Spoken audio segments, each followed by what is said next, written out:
बेटी।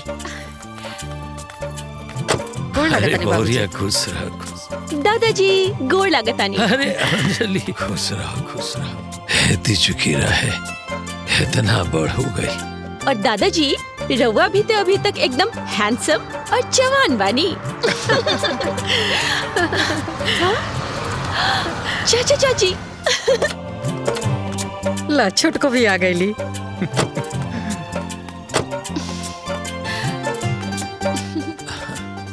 प्रणाम भाजी। प्रणाम भैया। प्रणाम खुश बाबूजी। रह बहुरिया। प्रणाम भाभी। प्रणाम दीदी। खुश रह खुश रह। गोड़ लागतानी चाची। खुश रहा। दादाजी अब तो पूरा परिवार एक साथ बा। ई बार के दिवाली ना पूरा परिवार एकदम धूमधाम से मनावल जाई। हाँ हाँ बिल्कुल बिटिया। अरे धनीराम जी मालिक।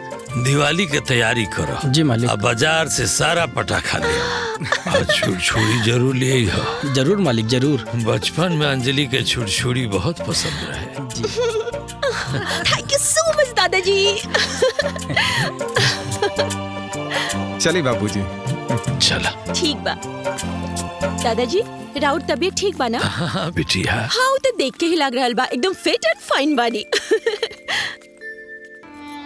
बड़का लइकवा विनोद डॉक्टर हूँ, काम में व्यस्त रहेले। छोट जाना मनोज इंजीनियर हूँ, दिन रात काम में लगा रहेले। अच्छा ये बताई, पढ़ा लिखा के शादी ब्याह करके अपना पैर पे खड़ा करके यही खातिर परवरिश कैले रहनी कि वो एगो फोनो ना कर सके। आ फोन तो छोड़ी, जब यहाँ से फोन जाला तो दू गल बातों करे के उनके फुर्सत नहीं खे। इतना व्यस्त हो गए बाने जा हैं? न तो आवते बालो न रउआ के ले जाता लो, अकेले रउआ के यहाँ छोड़ देले बाड़न। नौकरी चाकरी गृहस्थी में व्यस्त होइलो और हम अकेले कहाँ बानी।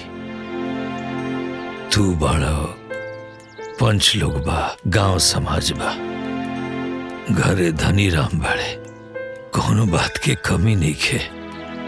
वो लोग जल्दी आई। एक बात बताई ईश्वर बाबू। हाँ मेला कितनू बड़ा होखे, सांझी के सन्नाटा हो जाला। राउरी अकेलापन देख के हमरा एकदम नीक नहीं खे लागत। शिव प्रसाद जी वो लोग आ जाइलो। चली ठीक बा। हाँ भोलेनाथ सद्बुद्धि देश कि वो लोग आ जाए, लेकिन छोड़े ये सब बात। हाई लिही रउआ तहिजा खाइब ना। हाँ लेकिन हम अपना प्रसाद साथे रउओ खातिर बना देवेली। ई मंदिर त राउरे बा, एकरा के मंदिर के प्रसाद समझ के रउआ खा लेम। तू तो ऐसे करे ले जैसे कि तू डॉक्टर होखो और हम मरीज। हमरा सेवा में दिन रात परेशान रहेला। अच्छा खा लेम। अब भुलाइब ना, याद करके खा लेम। हाँ? ठीक बा चलो। हाँ ठीक बा।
पता न लइका खेले हुए सकीना।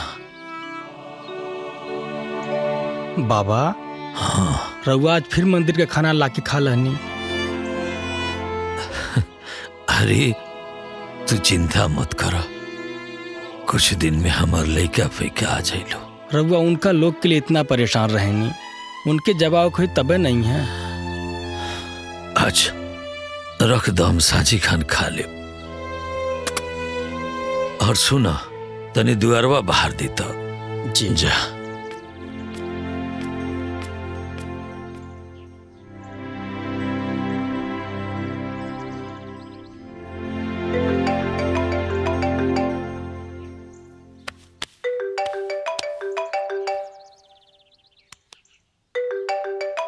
छोटका बाबू के फोन आका। हाँ बेटा। प्रणाम बाबूजी। अरे खुश रहो खुश रहो। बाबूजी ये बार दिवाली में हम भैया के फैमिली आवत दिन घरे दिवाली मनावे। अरे वाह, ये तो बहुत बढ़िया भइल। आवलो आवलो। रुका तनी धनी राम के बता दी।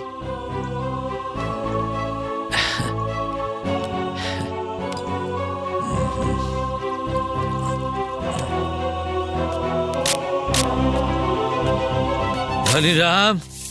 जी मालिक। धनी राम बताई। तारा पता बा का मालिक? हमार पूरा परिवार आ रहल बा। सच? हाँ, घर के साफ सफाई कर ली हो, राशन पताई बढ़िया से रखवा ली हो। हमरा बहुरिया लोग के कोनो कमी ना होके के चाहिए। जी हम खेते से जाके हरियर सब्जी तोड़ के लाई मालिक। पूछत का बड़ा, जा तुर के ले आवो। जी आज हमार मालिक अपने बेटा लोग के आवे के खुशी में इतना खुशबान है, इतना खुशबानी। वो लोग हर साल कहना आवे के पता नहीं है कि ना आई है।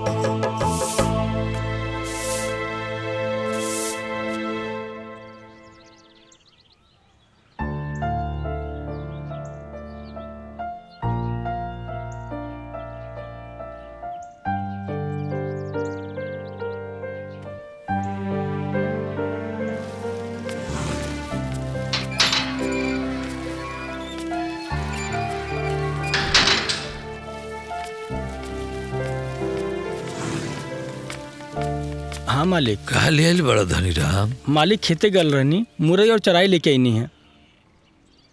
लइका लो आवे वाला रहल हा लोग, का जाने काहे देरी होता। मोबाइल ले आओ, फोन करी। जी मालिक।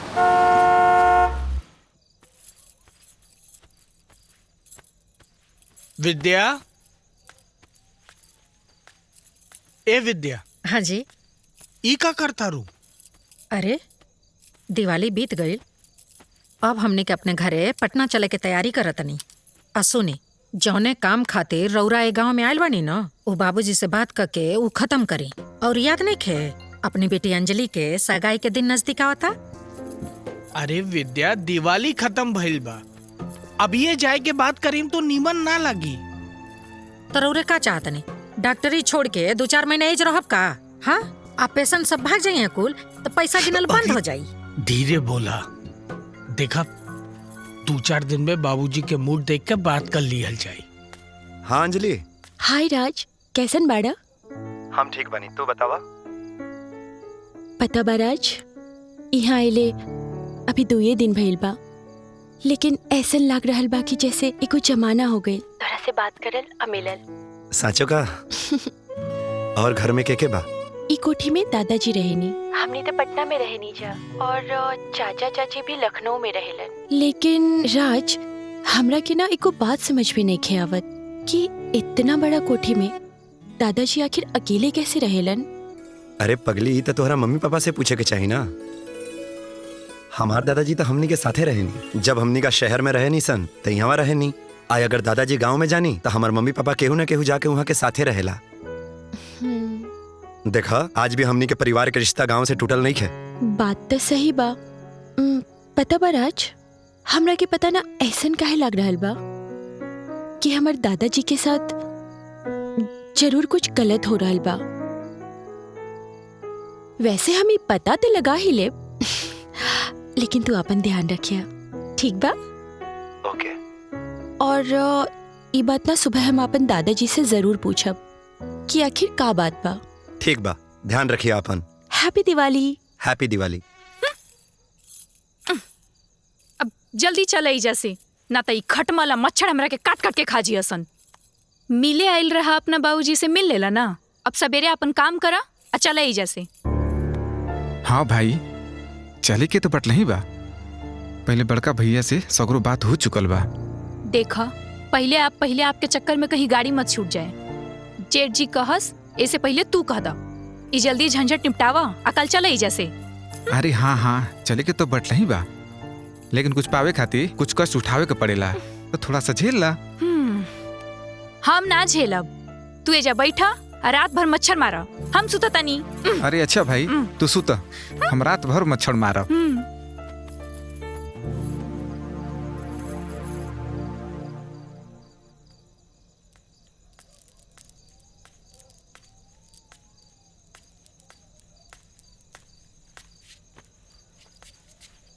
दादाजी, रवा ईका कर रहल बानी? दिवाली तो खत्म हो गइल बा ना? कजरौटा में काजल से खतनी बिटिया। दिवाली के काजल बड़ा शुभ होला। अच्छा दादाजी, इतना बड़ा कोठी में रवा के अकेले मन कैसे लागेला? रवा हमने लोगन के साथे पटना में काहे न रहेनी?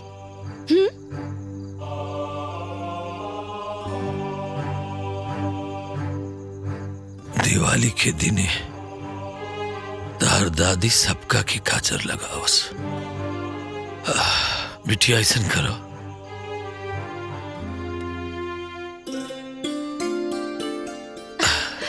तू सबका की काजर लगाता। हाँ ठीक बा, बहुत अच्छा रिवाज भाई दादाजी। हम सबके लगा के आवतानी।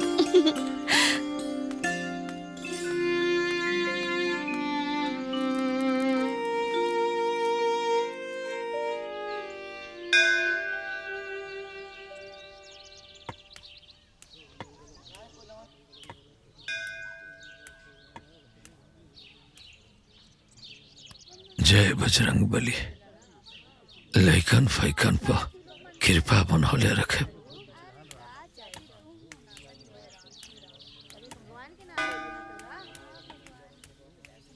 ईश्वर बाबू प्रणाम। श्री प्रसाद जी, हाँ, थोड़ा सा प्रसाद दे दे। भोजन घरे बनल हुई। हमार बेटा पतो आ गिल बालू। अच्छा, ये तो बड़ा खुशी के बात। जी जी ईश्वर बाबू, हाँ, बड़ा खुशी की बात बा। जी, प्रसाद दे दे थोड़ा सा, हम ले जाए। पंडित जी, अपना बाबू लोग के अइला के खुशी में यहाँ के झूम रहल बानी। ये तो चेहरे बतावता। हाँ जी बाबा। जी बाबा, कुछ दिन के खुशी के चांद निकलल बा, फिर अमावस लग जाई। ताकि सब कुछ आवेला का बनावे के। हाँ दीदी, वो का है ना कि हम तो अपना नैहरे में ब्याहे से पहले सब सीख ले रही। हमरा तो कुछ बनावे ही ना आवेला। ई का कहतारू? तो फिर पटना में और खाना के बनावेला? पटना में खाना बनावे खातिर हम नौकर चाकर रख ले बानी। ओइजा कौन हमरा सास ससुर के सेवा और ड्यूटी करे के बा? ठीक कहतारू दीदी। अच्छा ये बतावा, तोहारी यहाँ कब तक रह के विचार बा? अरे छोटको, हमार बस चले ना तो अब्बे खाई अब्बे बनाई और यहाँ से चल जाई। लेकिन तू तो जानते बाड़ू कि हमनी के का करे खातिर एजा आइल बानी जा। सही कहतारू दीदी। अब जितना जल्दी एजा से निपटारा हो जाओ। सच कहतारू, जितना जल्दी हो जाई ना उतने अच्छा। मन सपना के महल बनावे, दुनिया ढेला चलावे, जिंदगी आके। अच्छा सुगंध आ रहल बा। आज घर में बढ़िया भोजन पानी बन रहल बा। जिंदगी आके खेला समझ में न आवे, जिंदगी आके खेला समझ में न आवे। बाबूजी। काहो? सुनी। हाँ, देखी हम रउआ खातिर काली आइल बानी। का बेटा? ई रहल धोती और ई रहल कुर्ता। और ये देखी नया गमछा और ई रउआ खातिर बहुत सुंदर ई देखी जूता।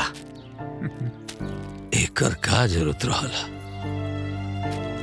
बाबूजी कमात केकरा खातिर बानी जा? खुश रहलू, माता रानी की कृपा बनल रहे। अरे बाबूजी रौरे आशीर्वाद से तो हमने का खुशे बानी जा। अच्छा बाबूजी हाथ मुंह धोली, खाना तैयार हो गई बा। हाँ दीदी अंजलि कहाँ गई बड़ी? लाई गयल होई बाबूजी यही पड़ोस में अपना सखी सहेलियन के साथ खेले। ई गांव के खेत खलिहान हरियाली कितना सुंदर लागता ना। हाँ सही बात बा। अच्छा दीदी जौन मजा शहर में बा वही जा गांव में कहाँ देखे के मिलेला? हाँ शहर में बड़का बड़का बिल्डिंग, बड़का बड़का गाड़ी, बड़का बड़का होटल काका ना देखे के मिलेला। और हाँ शहर में सिनेमा और घूमे फिरे में कितना मजा आवेला। लेकिन सही हमनी बात के बा। नसीब कहाँ शहर में घूमे के। बात तो सही बा, लेकिन एक बात पता बा, जे जहाँ रहेला ना ओकरा के उहाँ के जगह एकदम निमन ना लागेला। अब देखा रउआ लोगन यहाँ गांव में रहे नी तो तू लोगन के गांव ना अच्छा लागेला, हम शहर में रहे नी हमरा के शहर ना निमन लागेला। लेकिन पता बा गांव में ना एगो अलगे जादू बा। यहाँ के रीति रिवाज, संस्कार, यहाँ के हरियाली एकदम से मन मोह लेला। अच्छा दीदी हाँ एगो बात कही, तहार मम्मी पापा हाँ और चाचा चाची तहार दादाजी के साथे निमन ना करेलन। जेकरा के पाल पोस के पढ़ा लिखा के नौकरी और बियाह करा के अपना पैर पर खड़ा करा देलन, आज उहे लोग शहर में जाके बस गइल बाड़े। अब बेचारे दादाजी अपना बुढ़ौती में एजा अकेले रह गइल बाड़न। हाँ बड़ा परेशान रहेलन दादाजी एजा अकेले। बेचारे दादाजी, उनके ना केहू देखे वाला बा, ना सेवा करे वाला और ना केहू उनकर हालचाल लेवे वाला बा। और तो और सवेरे के खाना मंदिर के पुजारी जी दे देवेलन और सांझ के खाना हमार बाबूजी। हाँ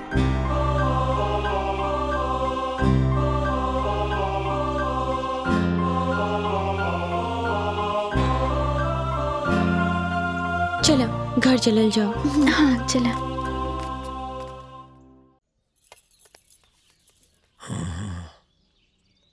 बाबूजी हाँ खाना खाई ना। अंजलि के आ जाए दो।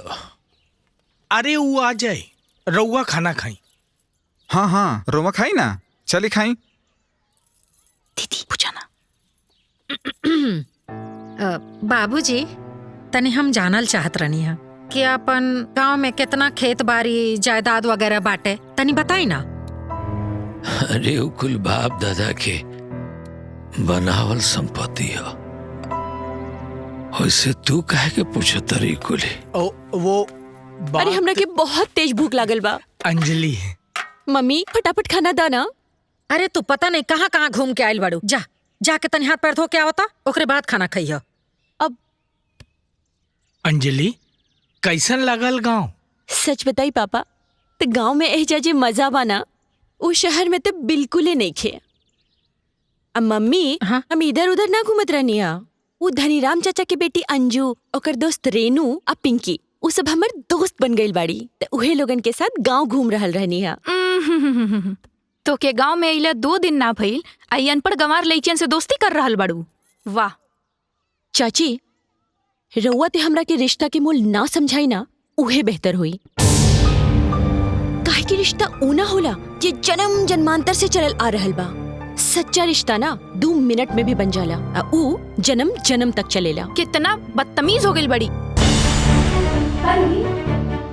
ये संस्कार सिखले बड़ू का दीदी? चाची रउआ से त निम्मने संस्कार बा। हमरा के इहो पता बा कि रउआ दादाजी के 1 महीना भी अपन घर में ना रख सकेनी। अंजलि इकाल तो फालतू बात करता रू, उहो अपने चाची से इहे संस्कार दल बनी। मम्मी हम कोनो आलतू फालतू बात ना कर रहल बानी। हमरा के इहो अच्छे से पता बा कि जब रउआ और पापा हमरा से कहेनी ना कि दादाजी पटना में ना रहे के चाहेले, तो असली बात ई बा कि रउआ लोगन दादाजी के अपना साथे पटना में ना रखे के चाहेनी। काहे से कि रउआ लोग के ते आराम से अकेले ऐश से रहे के बा। और एक बार भी सोचे नी कि यही जा दादाजी अकेले कैसे रह रहल बानी। अंजलि चुपचाप जाके हाथ धो के आवा।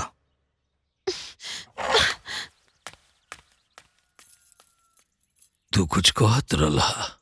हाँ बाबूजी, वो हम और मनोज सोचत रहनी है जा कि शहर में जमीन बहुत महंगा बा और गांव में बहुत सस्ता।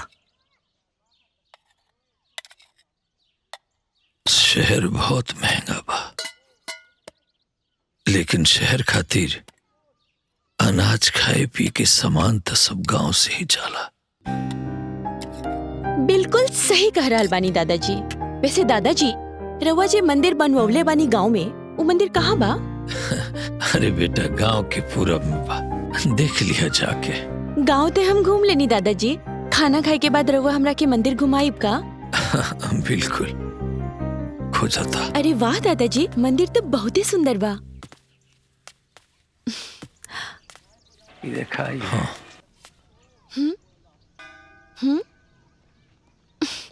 हर हर महादेव। चला पुजारी जी से मिला। वहाँ? हाँ। ठीक बा।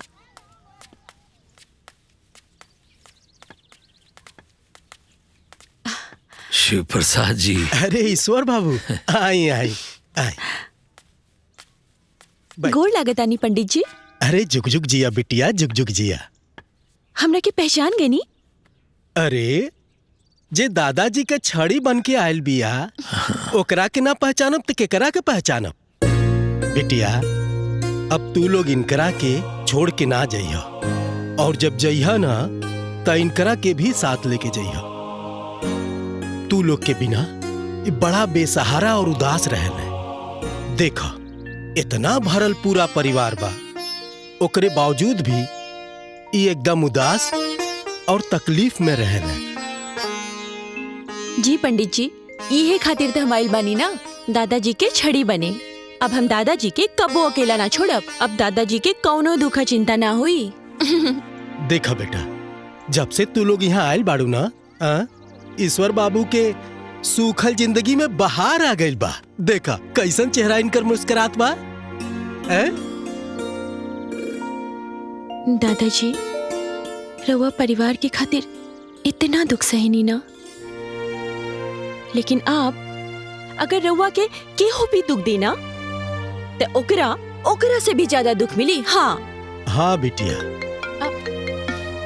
अब एक कॉल आ रहल बा, हम बात करके आ रहल बानी। बतियाल। हेलो अंजलि, कैसन बाड़ू? हम तो ठीक बानी, तू कैसन बाड़ा? अरे अंजलि, तू तो गांव जाके हमके भुला ही गईलू। ना एको मैसेज, ना एको कॉल। अरे का कर रहल बाड़ू ओइजा? राज, हमरा के ना यहाँ गांव में एगो नया साथी मिल गइल बा। नया साथी? ये का बात कर रहल बाड़ू तू? हाँ राज, जब नया दोस्त मिल जाला तो पुराना दोस्त के तो भूले ही के पड़ेला ना। अरे तू पगला गिल बाड़ू का? ये क्या कहता रू? गलत बात मत करो। राज, अब हो गइल तो हो गइल, और वैसे भी प्यार और दोस्ती होला के कोनो कारण ना होला। अच्छा सुना, फोन रखा। हम ना यहाँ शिव मंदिर में आइल बानी दर्शन करे खातिर, अपना नया साथी के साथ ही। देखा तू ऐसा मत बोला। ओके बाय।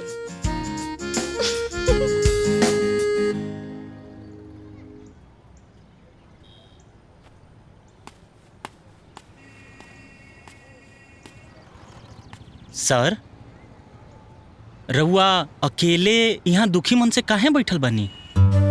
अरे यार, का बताएं, वो जौन अंजलि बाड़ी ना, वो कहत तारी गांव में उनका केहू साथी मिल गइल बा।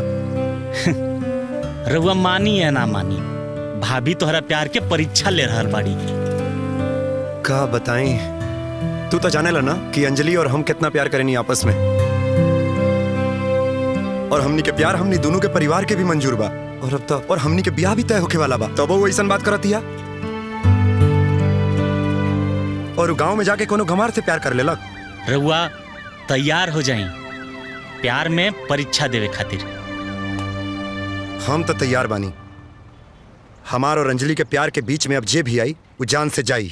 ठीक बा पंडित जी, गोड़ लगतानी। खुश रहा बिटिया, जुग जुग जिया। अच्छा शिव प्रसाद। हाँ ठीक बा। ये रहला बिटिया। अब दादाजी और राउर खानदान के होखे वाला दामाद के फोन रहे, ओकर नाम ना राज है। दादाजी राजना बहुत अच्छा लड़का बा, बहुत ही खानदानी, बहुत नेक दिल, बहुत सच्चा। अब राज और हम एक साथे कॉलेज में पढ़े नहीं जा, वो हमार साथी बिया। हमार दोस्ती देख के मम्मी पापा हमार बिया राज से फाइनल कर देले बड़े। लेकिन दादाजी राउर आशीर्वाद के बिना ना हमें रिश्ता ना करब।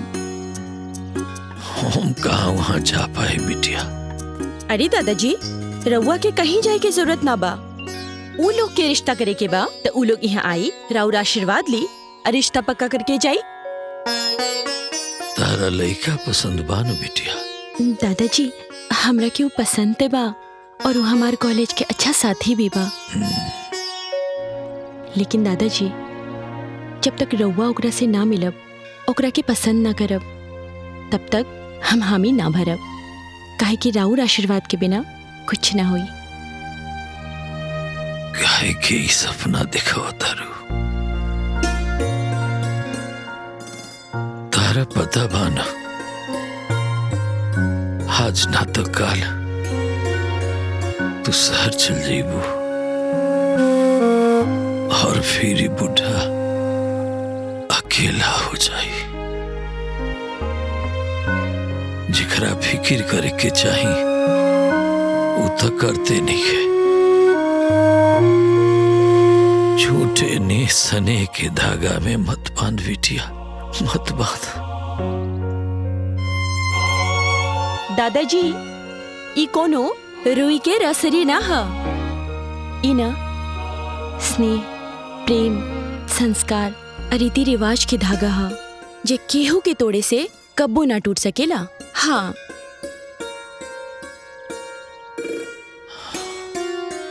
चलो ठीक बा दादाजी, चले आराम से।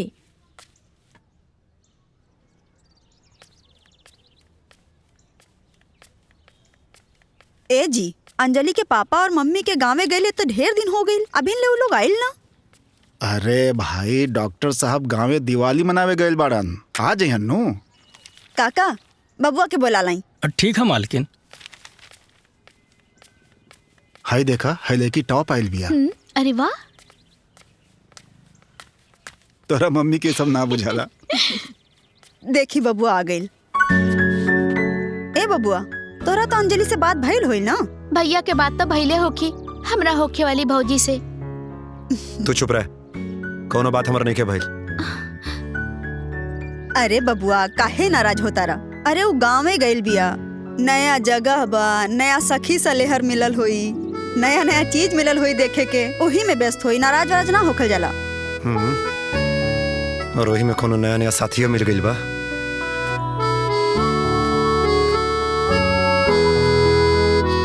भैया हाँ? कहे तो उठ के यहाँ चलेला, का भइल बा? भाभी से कुछ भइल है का? ओकरा के गांव में कोनो नया साथी मिल गइल बा, अब ओकरा के हमार कोनो जरूरत नहीं है। ना भैया, अंजलि भाभी बहुत अच्छा बाड़ी, तरह से बहुत प्यार करेली। छोड़ा, कोनो प्यार व्यार ना करेली वो। ज्यादा मत सोची भैया, चली आई। जान तड़ू छोटको, एजा से ढेर सखी सलेहर न हमार पटना में बाड़ी कुल, एजा के तो सब गुर गंवार बाड़ी कुल। ठीक कहता रू दीदी, लखनऊ में घूमे के जौन मजा बानू उ एजा गाँव में कहाँ बा।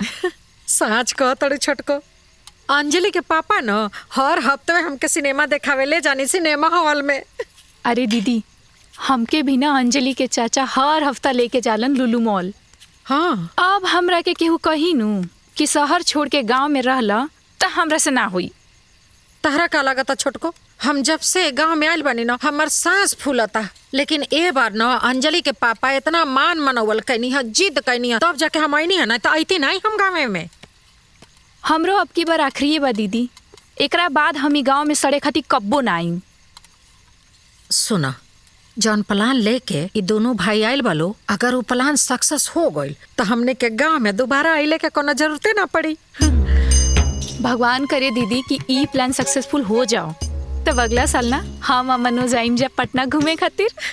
काहे ना आइबो पटना घूमे खातिर? अरे हम अंजलि के बियाह भी तो तय कैले बानी, तो अइहा तो बियाह अटेंड कर लियो और पटनो भी घूम लियो। हमने के दोनों देवरानी जेठानी मिल के ना पूरा पटना में घूम के शॉपिंग कर जाई। ठीक बा, चाय छनी चाय बन गल, चाय बन गल। पढ़ाई तार ठीक चलत था ना बिटिया? हाँ दादाजी, बहुत बढ़िया चला था पढ़ाई।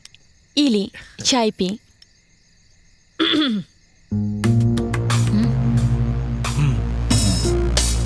बाबूजी, हम पटना में एगो फ्लैट देख ले बानी। वाह, बहुत बढ़िया, बहुत उहे खरीदे के सोच रहल बानी। अरे भाई तो खरीद लो, इमे का परेशानी बा? ना परेशानी कुछ ना। अब इस साल अंजलि के ब्याह तय कर ले बानी। अंजलि के ब्याह की चिंता तू मत करो। इनका ब्याह खातिर हम इतना अनाज पानी बेच के पैसा बचा ले बनी। ब्याह तो गाँव में हुई है? नहीं बाबूजी, वो पटना के रहे वाला बाड़े लो ना, तब ब्याह पटने में ही हुई। हाँ। गाँव में ना हुई।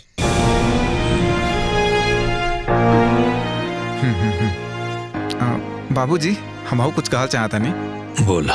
बाबूजी, लखनऊ में एक फ्लैट देख ले बानी और हमरा और भैया के तो गांव में रहे के बाना, तो हम सोच रहल बानी कि गांव के जितना खेत खलियान बा कुल बेच दियल जा। वैसे भी बाबूजी, रउआ कबो हमनी यहाँ रहले, कबो दीदी यहाँ। और आपके बात बा तो आप कोठी भी रह सके नहीं, और खर्चा पानी हम भैया भेजत रहब जा। काम के न काज के दुश्मन अनाज के। ससुर जी, अपना बेटा के पढ़ा लिखा के बड़ कर देले बनी, तेजा बैठ के हमरे छाती पे मूंग दरत रहब का? बाबूजी, जाई गांव में रही, कहे कि जे शहर में बहुत खर्चा हो रहा बा, और ये खाए पिए के खर्चा भी तो आपके बहुत हो गई बा ना। जल्दी तैयार हो जाई, गांव जाए वाला बस के हम पकड़ा दे रहा बानी आपके। तैयार हो जाई? इनका का कोनो तैयार होके शादी ब्याह में जाए के बा? जैसन बानी वैसे ही छोड़ के आई। जाना।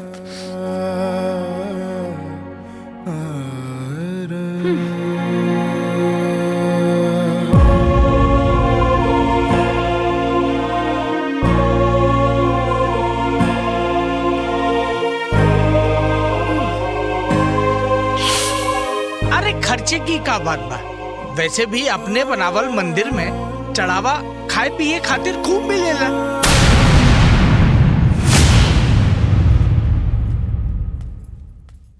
बाद में बात करत हई। ससुर जी, ससुर जी, अरे जब देखता भाई रो लुंगी भाई का कल जला थोती खुटिया के सूत रहेली। अरे कम से कम ढंग से सुतल करी। अरे सोफा हा बहुते महंगा आवेला, रौरा समझ में ना आई। लेकिन रौरा का फर्क पड़े वाला बा? ना सूते के सहूर, ना बैठे के सहूर, ना कपड़ा लत्ता पहने के सहूर, ना खाए पिए के सहूर, कोनो चीज के सहूर ना रौरा। अरे पूरे सोसाइटी में ना रौरे हमार नाक कटवा के रख देले बानी। हम तो अपने सहेली कुल से रौर इंट्रोडक्शन करौले में शर्म आवेला कि रौरे हमार ससुर हैं। बाबूजी, हम हल चरावे वाला किसान ना हैं। ई पटना शहर में एगो नामचीन डॉक्टर हैं। ई रोज के किचकिच से अजीज आ गइल बानी हम। देखी बाबूजी, रौरे हमरे बात के बुरा मत मानो, लेकिन रहुआ ना शहर में रहे लायक नहीं की। अब एजा तो बिल्कुल जगह नहीं है। रौरा गाँव चल जाए तो हमरा अच्छा लगे, सुकून आ जाए हमरा। अंजलि स्कूले गइल बिया, आ जाए तो चल जाती। अरे अंजलि आई है तो का रौरा औरती उतारी है तब एजस रौरे जाए। ए सुनी जी, तुरंते जाई यहाँ के लेके, और जौन पहला ट्रेन मिले वही में बिठा के आई। रौरा बाप के झेल ना सकीला हम इतना दिन।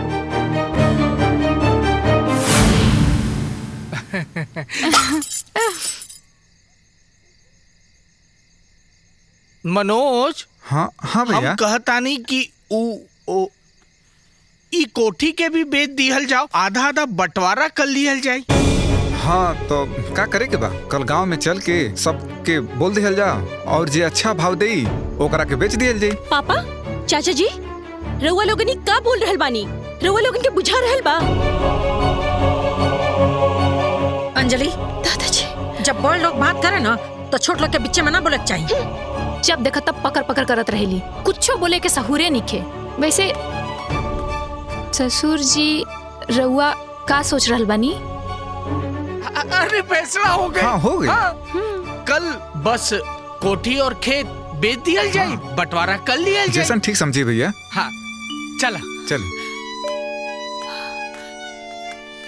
अंजलि, अंजलि, ए जा का खड़ा बड़ू, चल चल, हर बात में टांगड़ा तड़ू, मार के तारा टांगे तूर दे, चल अंदर चल।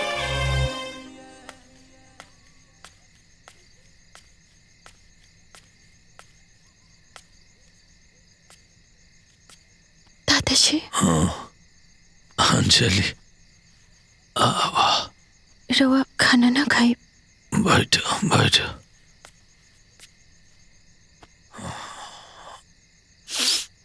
दादाजी, रउआ के रहते ई घर और खेत खलियान सब कुछ पीछे के बात हो रहल बा, और रउआ कुछ ना कहा था नहीं। क्या करती बिटिया, जब बाप की उम्र हो चला ना तो सबे मलिकाना चलावे लगेला।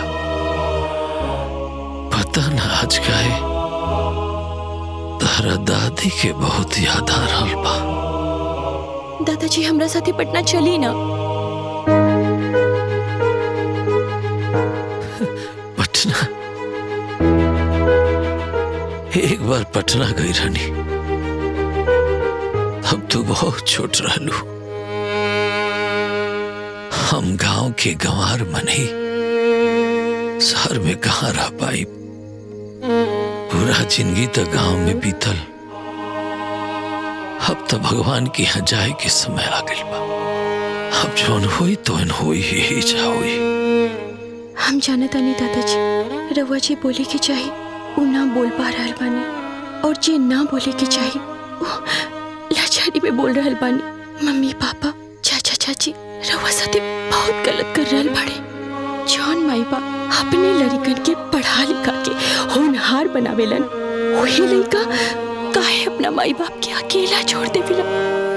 काहे? का सोचत रे बिटिया? दादाजी, हम यही सोच रहल बानी कि जवन पेड़ जिनकी भर सबके छाव देलस, वही पेड़ के छाया जब धीरे धीरे मुरझा जाला,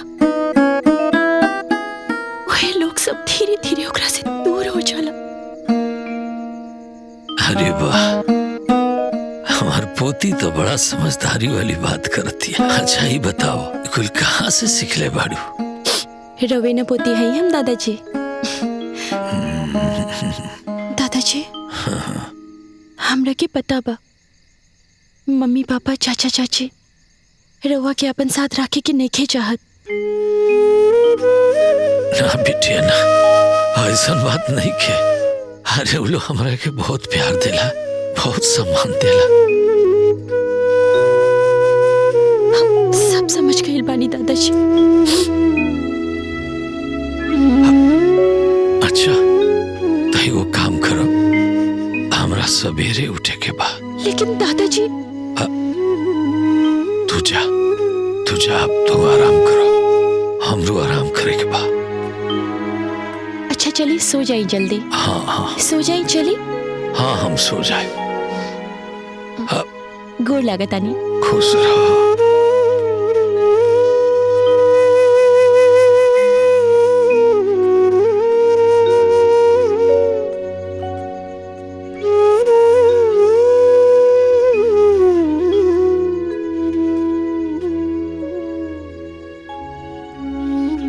अपना दादाजी के थोड़ी बच के अलबिया हमर पोती, अपना बुढ़ापा के सहारा।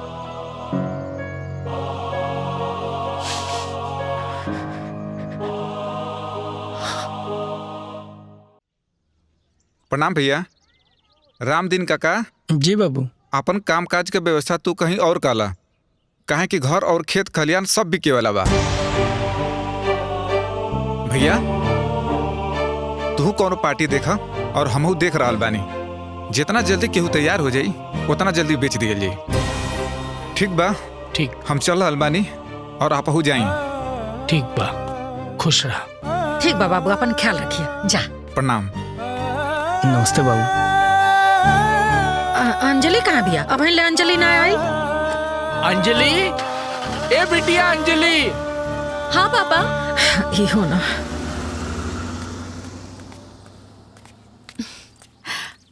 अब मम्मी इराउट पर्स छूट गई रहे। ला। ए बिटिया, तू अभी तक तैयार नहीं खू? अरे जा, जाके तैयार हो जा जल्दी। पापा, वो रामदीन काका के बेटी रेनू के बियाह बा और रेनू हमार पक्की सहेली बन गई बिया। तो हम सोचनी कि ओकरे बियाह के बाद आ जाए, और अगर रउआ लोग भी रुक जाती तो कितना अच्छा होइत ना। अंजलि, तू पगला गल बड़ू का? अरे नौकर चाकर गरीब गुरबा आदमी हुआ कुल। गरीब गुरबा के बेटे के ब्याह में तू जेबू? हाँ, चलो चलो चलो, तू पटना चलो। मम्मी हम आ जाए, रउआ चिंता ना करी। हाँ तो ठीक बा, मरा ई जगह में हम जाता नहीं पटना। तू शांत रह। देखा बेटी, तू अपन सहेली से ना कहता। हाँ, पटना चला साथे। हाँ पापा, अब हम राउत छोट वाली अंजलि ना बानी। अब ना हम बड़ हो गइल बानी। अब हम कहीं भी अकेले आ जा सकेनी। अरे जब वो रहे के कहतिया तो काहे करे के जबरदस्ती ले जाता रहो। हम ब्याह निपटा के आ जाइब ना, प्लीज। ठीक बा, अपन ख्याल रखे। Thank you. ध्यान रखिया तू अपन। गोल लगता नहीं बाबूजी।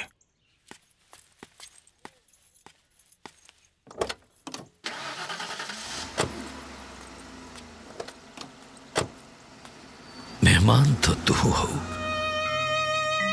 तो हर एक दिन जाए के बा। तू काहे रुक गइलू? हम मेहमान ना बानी, हम तेरा और पोती बानी दादाजी। अब हम यहाँ रह के अपन दादाजी के सेवा करब।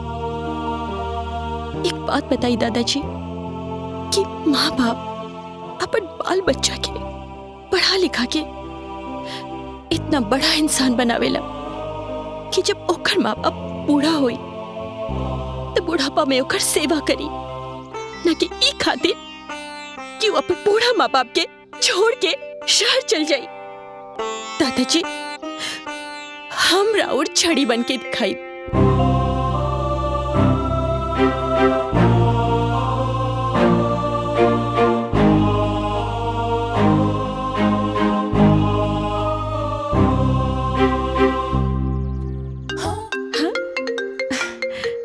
पापा के फोन है। चल। हाँ पापा, गोड़ लागतानी। खुश रहा बेटिया। अरे तू कब आ रहल बाड़ू? कितना दिन हो गए तोहार सहेली के बयाना खत्म भइल। देखा बेटिया, तोहार मंगनी के दिन पास आ रहल बा। राज के घर वाले पूछ रहल बाड़न। अच्छा पापा, हमरा के एक बात बताई कि राउर और मम्मी के मंगनी कहाँ भइल रहे? ई का पूछ रहल बाड़ू? बताई ना पापा, राउर और मम्मी के मंगनी या ब्याह कहाँ भइल रहे? गाँव में। जब राउर और मम्मी के मंगनी या ब्याह गाँव में भइल रहे, चाचा चाची के मंगनी या ब्याह गाँव में भइल रहे, दादा दादी तक के ब्याह गाँव में भइल रहे, तो अब हमार ब्याह भी गाँव में ही हुई। पगला गइल बाड़ू का? अरे तोहरा के मालूम बा तू का कह रहल बाड़ू? हम बिल्कुल सोच समझ के बोल रहल बानी। फोन तनी स्पीकर पर डाली तो उ का बतिया होती तनी हमहू सुनी। बोला। हेलो, तहर दिमाग खराब हो गल बा अंजलि? कैसन बात करो तड़ू पापा से? मम्मी, हमार दिमाग ना बिल्कुल ठीक हो गइल बा। और रवा के पता बा ना, अंजलि एक बार जे सोच लेलस वो सोच लेलस। अब अगर भगवान भी आके हमरा के बोलिए ना कि हमार ब्याह कोनो और शहर में हुई, गांव में ना हुई, तो ये संभव ना बा। अब ये सब का नाटक है? मम्मी, नाटक हम ना रउआ लोग कर रहल बानी। ये बात से रउआ लोगन की खुशी होके के चाहिए, उल्टा उ बात पे रउआ लोग हमरा से बहस कर रहल बानी। असली नाटक त अब शुरू हुई, और ये हमार जिद बा कि हमार शादी ना मम्मी अब यहाँ गांव से ही हुई, ना कि शहर से। पापा से कह दी कि उ जाके राज के मम्मी पापा से बात कर ली। अगर उ लोगन के मंजूर बा तो ठीक बा, वरना टाटा बाय बाय। बिटिया, ये सब तो काहे कर रहल बाड़ू? का बात है बताओ तू अपने मन के बात। संस्कार रीति रिवाज भी कोनो चीज होला, रउआ लोग शहर में जाके कब के भूल गइल बानी। रउआ के पता बा कि यहाँ गांव में आके हमरा के समझ में आई कि कि संस्कार का होला, रीति रिवाज का होला। आपन लोगन से बढ़ के ना कौनो खुशी ना होला। हमरा के तो ये बात समझ में आ गई बा, और रउआ लोगन के भी जितना जल्दी समझ में आ जाई उतना ही अच्छा हुई। ठीक बा, हमरा के बहुते काम बा, हम फोन रख रहल बानी। गोड़ लागतानी, बाय। अब अंजलि फोन काट दलोस। पता ना अंजलि के का हो गई बा। हमहू के कुछ समझ में नहीं आवत जी कि एकरे मन में का चलता, का चाहत आई। का करी अब? वासुदेव बाबू को कहब तो का सोची है? डॉक्टर साहब से बात भइल हा? उ लोग ऐनी कि ना अभी? अरे डॉक्टर साहब तो दिवाली बना के कहिए गांव से आ गइलन, लेकिन अंजलि हमरा बुझाता कि ओहिजे रह गइल बिया। अरे तो वो आइए जाई, डॉक्टर साहब से बात कर ले, कहे से सगाई के दिन नजदीक आवता। भैया हाँ? यहाँ आई, यहाँ तो आई, बैठी। ए बबुआ, अंजलि से बात कैला ह? अभी ना। भैया भौजी के फोन लगाई और हम बात करब और पूछब उनकरा से गांव से कब आ रहल बाड़ी। तू चुप रहा, ओकरा से बात कैला के कोनो जरूरत नहीं है। भैया फोन लगाई। का भइल बबुआ, अंजलि से कोई कहा सुनी हो गइल बा का? फोन मिलावा ता तू। ठीक बा, मिलाओ तनी।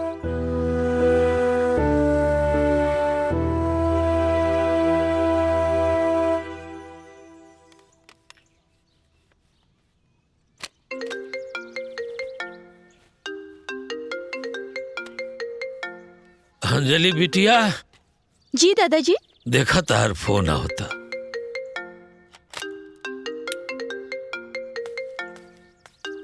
हमार फोन? अब दादाजी, राउर घर के होके वाला दामाद के फोन आ रहल बा। अच्छा, हम बात करके आ रहल बानी। बतिया लो। हेलो। हाँ अंजलि, पटना कब आइबू? जब तू बारात लेके आ जाए बता। अच्छा, वही जगह करता रू? पता बा राज, यहाँ ना हमरा के एगो क्यूट सा साथी मिल गइल बा और ओकरा के छोड़ के आवे के मने नइखे करत। एक मिनट। अच्छा, हमरो तोरा साथी से मिले के बा। अच्छा जी, तो आ जाई रामपुर, भेज दी एड्रेस। आयम, जरूर आयम, और गाजा बाजा के साथ आयम, और तोहरा साथी के सामने से तोहके उठा के ले आयम। लेकिन ध्यान रखिया, कहीं ऐसा ना हो जाए कि हमारे क्यूट साथी के देख के तो हार मन भी बदल जाए, हम दोनों के एजा गांव में ही रह के पड़ जाए। अच्छा, तू तो टाइम बताई। अच्छा सुना ना, हमरा के बहुत कपड़ा प्रेस करे के बा, हमरा के बहुत काम बा, हम तोरा के बाद में फोन करब। Bye, love you. अरे सुना ना, सुना। आप पानी पी।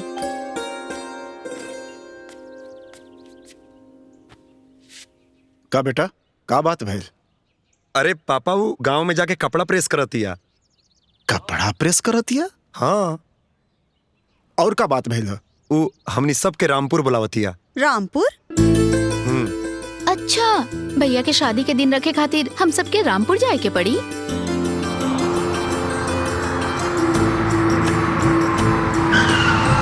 अरे आ गए नी लोग, चलिए।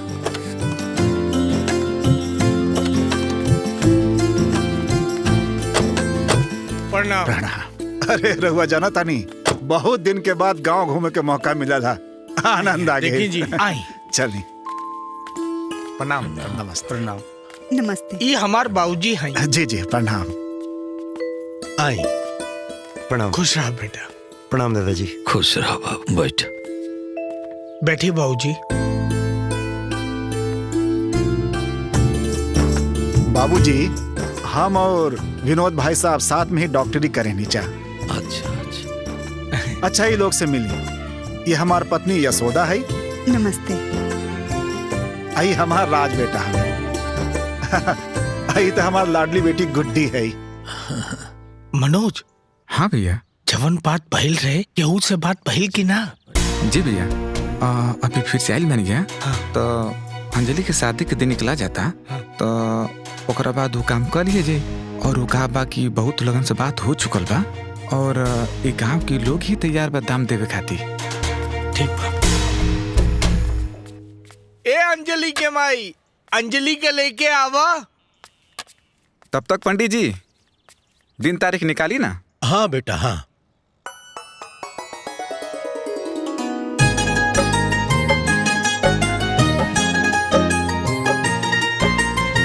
नमस्ते।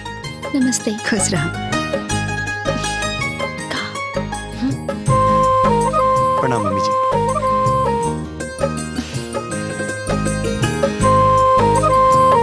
का भाई या सब बा उतर गांव वाला साथी के बा। अच्छा तो के देखे के बा वो यही जे बा। ई है हमार दादाजी, हमार नया साथी। कैसे लागल? अरे ई तो हमरा बहुत नीमन लागल। तोहरा के बताओ तनी। पंडित जी, ओ पंडित जी, कोनो डेट निकलल? हाँ ईश्वर बाबू जी, अगला महीना में 4 और 8 के लगन बा, लेकिन 16 तारीख वाला बहुत बढ़िया बा। तारीख के कोनो समस्या नहीं के। हम तो अपन बेटी के ब्याह शहर में करे के चाहत रहनी, बस बेटी के जिद के आगे मजबूर बनी। पापा हम राज के जाने ली, पहचाने ली, और राज हमार बहुत अच्छा दोस्त भी बाड़े। लेकिन ये ब्याह खातिर ना हमारे को शर्त बा।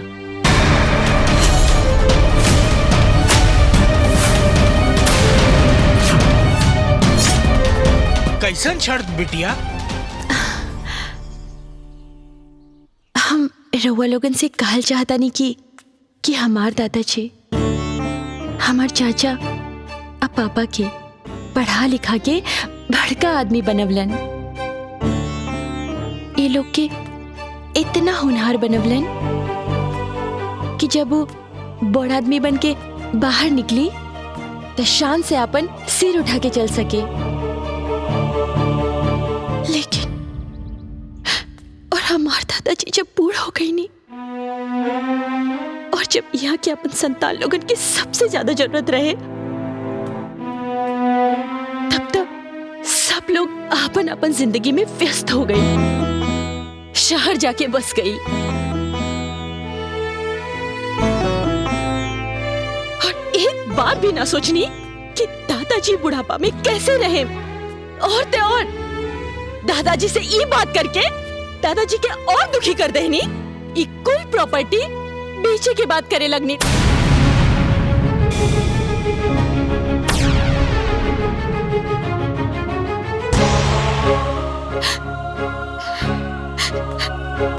जब से हम गांव आइल बानी ना दादाजी,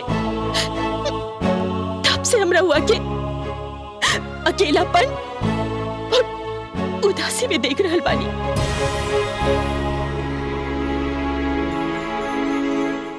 लेकिन एकरा से रउआ लोगन के का फर्क पड़ेला? कुछ ना। रउआ लोग एक बार भी ना सोचनी कि दादाजी बुढ़ापा में ई अवस्था में यहाँ पे कैसे रही। ठीक बा, अब हम सोच ले बानी, और हमार शर्त ई बा कि बियाह करके राज हमरा और दादाजी के साथे यही रहे हैं।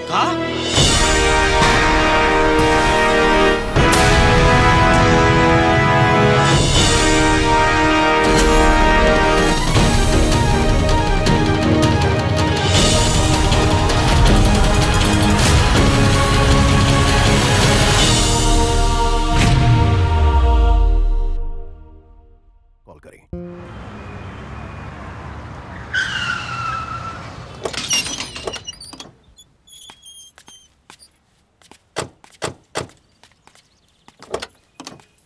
यशोदा, अंजलि जैसन आधुनिक लड़की आप ऐसन फैसला काहे कैला सुहो अपन दादाजी के लेके?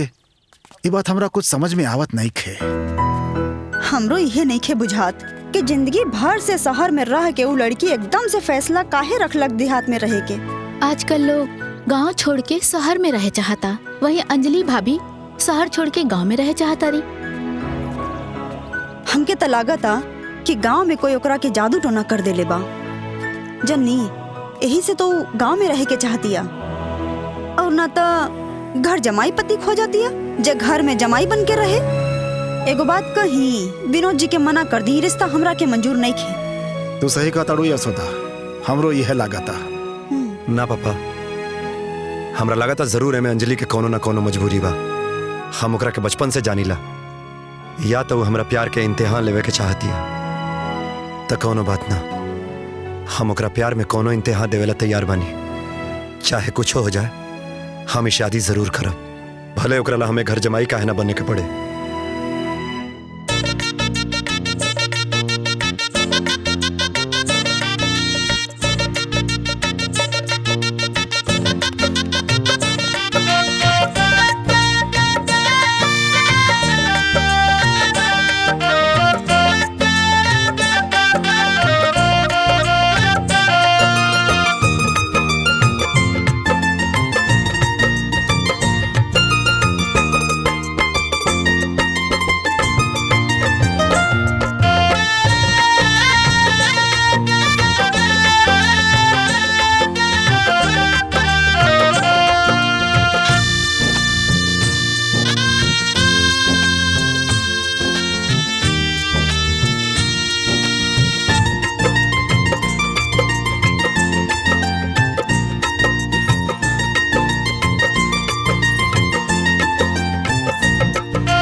तब समझे जी, अब तो सब अच्छा से हो गए, अब हमने के निकले के आदेश करी। अरे रात बहुत हो गई, रउआ सुबह निकल जाए।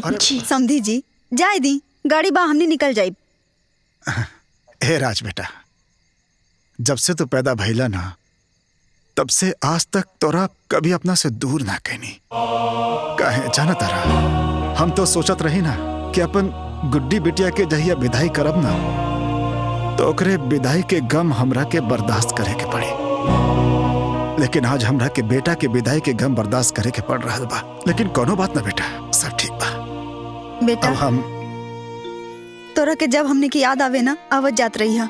और हाँ, यहाँ लोगन के कोई शिकायत के मौका मत दिहा। हमरा बहू के विदाई करा के जल्दी ले आई है। भैया राखी में जरूर आई है।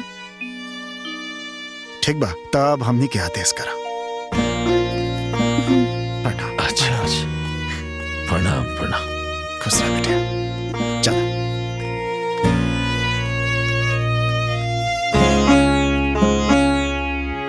आज पता चला जब केहू अपना से जुदा होला तो कितना दुख होला।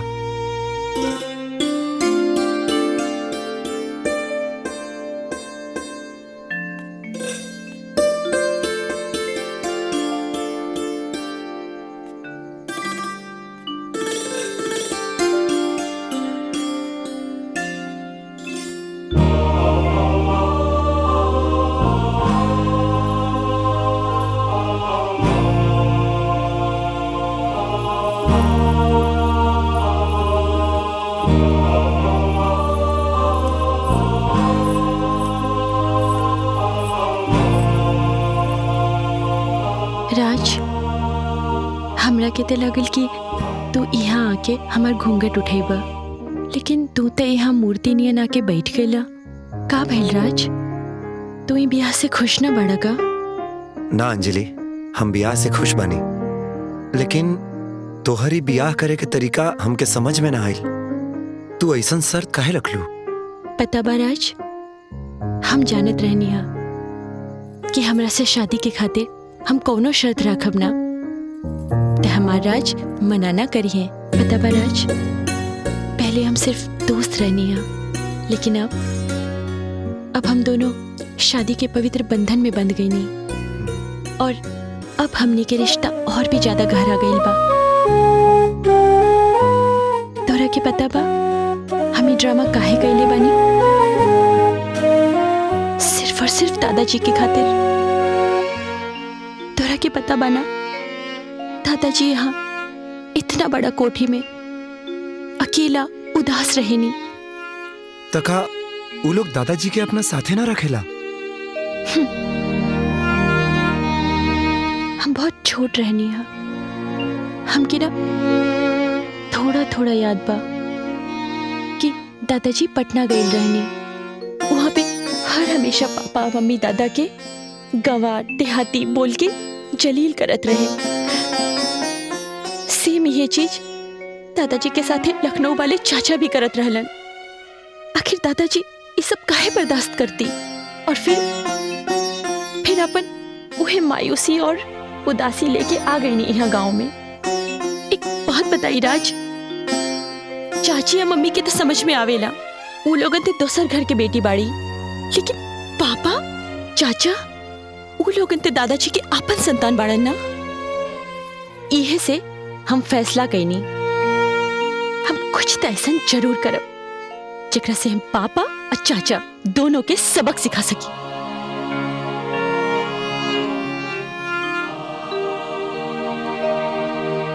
आज हमरा पता चलल कि हमर प्यार कितना अकलमंद बिया। देखिए तू जवन फैसला कइले बाड़ू ना, एकदम सही कइले बाड़ू। तोहारी फैसला के पूरा गांव मिसाल दी, और हमके गर्व बा कि तू हमार पत्नी बाड़ू। हम तोहरा साथ हर सिचुएशन में खड़ा बने। लेकिन राज, हमरा के तोहरा से एगो और वादा चाहिए। हाँ बोला ना। हम तो दोस्त हैं, और अब हमनी दोनों की शादी हो गई बा, तब पति पत्नी भी बन गई बानी। लेकिन जब तक हम घर में बानी ना, तब तक हम दोनों दोस्त बन के रहब, जब तक कि हम अपन ससुराल बहू बन के ना चल जाई। ठीक बा ना? हाँ? अरे पगली, हम कहनी ना कि तोरा हर फैसला के साथे हम खड़ा बानी, हर जगह।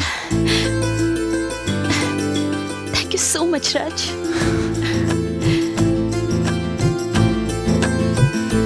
पता नहीं ये लड़की के का हो गइल बा, का चाहतिया, का करी हम, हमरा तो कुछ समझ में नहीं के आवत। विद्या, धीरे बोला। अंजलि के ब्याह हो गई, अब का करे के बाव का ना, ई सोच के कोनो फायदा नहीं के। अरे हम तो ये सोचत रहनी हो कि अंजलि के पागलपन से कि राज और ओकरे घर वाला ये रिश्ता तोड़ दिए को, लेकिन नहीं। देखी बियाह क के ओकरा के घर जमाई बना के हमनी कपार पे बैठा देलक। अरे चुप रहा ना, बाहर केहू सुन ली। अब हमनी के एजा रही जा कि पटना जाके डॉक्टरी छोड़ दी। अब हमके कुछ समझ में नहीं किया आवत। ए जी, ये अंजलि के शादी पर ना राउर भैया भाभी झूठो के गुस्सा होके के नाटक कर रहल बा लोग। बेटी के जरिए ससुर जी के पटा ले बा लोग। अब बेटी दामाद घर में रही लोग तो प्रॉपर्टी तो उनके न होई, हमनी के हाथ में आई खाली बाबूजी के लाठी। भैया हमनी के साथे ऐसन कबो ना करिया। और पूजा तू ऐसन काहे सोच रहल बाड़ू? ओ भैया के भक्त, भैया ऐसन ना करिहन, बाकी भैया के बेटी तो ऐसन करिए। ये ऐसन बुढ़वन जैसन मत बैठा। लखनऊ जाए से पहले फैसला हो जाए के चाहिए। ठीक कहा ताड़ू पूजा, का लेकर फैसला हो के रही। राज के दामाद बना के पूरा प्रॉपर्टी के झीटे के होशियारी कर रहल बा लोग, लेकिन ये मंसूबा पे कामयाब ना होके दे। चला, भगवान के शुक्र बा कि तोहरा दिमाग में ई बात आइल। अब बिहाने एकर फैसला हो जाए के चाहिए।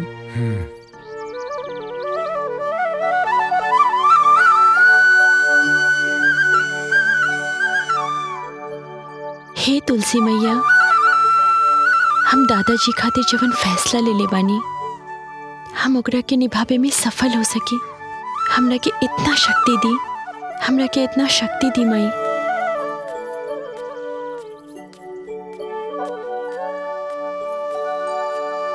खूब पढ़ा लिखा के लेके आयल बना भैया।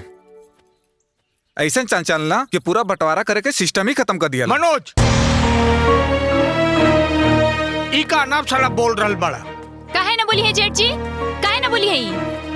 रउआ लोग अपना बेटी अंजलि के मोहरा बना के पूरा प्रॉपर्टी हथियावल चाहतनी। रउआ लोग के ई चाल हम कामयाब ना होके देब।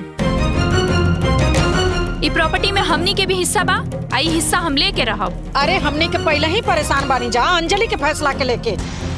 और एगो तू बाड़ू जौन तारे मुंह में आवत आलतू फालतू बात करत अड़ू। अरे कुल का होता भाई? रउआ बीच में मत बोली ससुर जी। मनोज चुप करा ले इन करा के। जीवन हो रहा बा उ निमन हो रहा बा। चाचा पापा 1 मिनट, हम ये कहत रहनी हाँ रउआ लोगन के अगर भजन कीर्तन खत्म हो गइल बा तो चल के खाना खा ली। और वैसे भी रउआ लोगन ना यहाँ मेहमान बानी, तो जब तक मन करे आराम से रही और जब मन भर जाए ना तो वापस अपन अपन काम पर लौट जाए। और हाँ, रउआ लोग ई मत सोचेम कि घर में दामाद आ गइल बा तो ई कुल संपत्ति, जमीन, जायदाद, कोठी सबके हाथ से निकल जाए।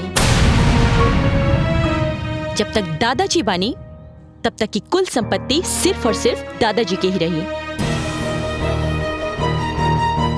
और जब दादाजी ना रहेम ना तो रउआ लोग वापस आई और अपन अपन हिस्सा लेके चल जाए। अंजलि, हाँ का हो गइल बता के? काहे इतरे बात करतड़ू तू? प्यार हो गइल बा माँ। हाँ प्यार हो गइल बा अपन परंपरा, संस्कृति और संस्कार से, जे रउआ हमरा के कभी न सिखा पाऊनी। लेकिन पता बा माँ, अब ना हमरा के अपन परिवार के महत्व समझ में आ गइल बा। एक बात बताई, जैसे रउआ लोगन दादाजी के बुढ़ापा में ऐसे ही छोड़ के चल गई नी, वैसे अगर हम रउआ लोगन के बुढ़ापा में छोड़ के चल जाई तो रउआ लोगन पे का बीती। दादाजी रउआ हाथ मुंह धो के खाना खा ली और रउआ लोग भी चली। चली सब केहू खाना खा ले हो। दाल चावल रोटी सब तैयार हो गइल बा। अंजलि रउआ चली, हम रोटी बेलम रउआ सेक दी। अरे वाह पतिदेव जी। जी पत्नी जी। राज बेटा, तू अपना बाबूजी के इतना बड़ा कारोबार छोड़ के एजा गांव में रह पाईबा? वो का है ना ससुर जी, इतना बड़ कोठी, इतना लंबा चौड़ा खेत बारी, ऊपर से आसमान जैसन छाता नियन दादाजी और अंजलि के साथ, जब ये सब कुछ हमारा पास बा तो और का चाहिए। खैर ये सब चीज आप लोगों के समझ में ना आई। चला अंजलि खाना बना लिया। ठीक बा, आई लोग खाना खा ली। ठीक है चली। हाँ चला। वाह, जे पराया रहे वो आपन हो गई, जे आपन रहे वो पराया हो गई।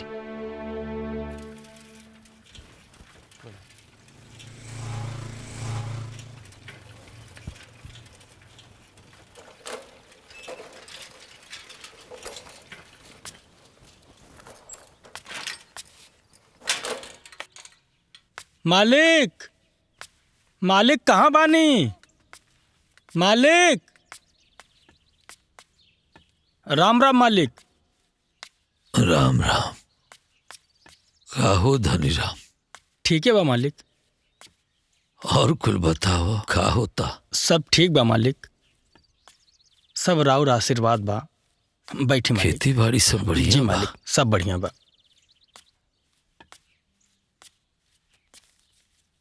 हाँ। मालिक, ये साल के गल्ला का ई स्लिप सगरो पैसा राउर खाता में जमा कर देले बानी।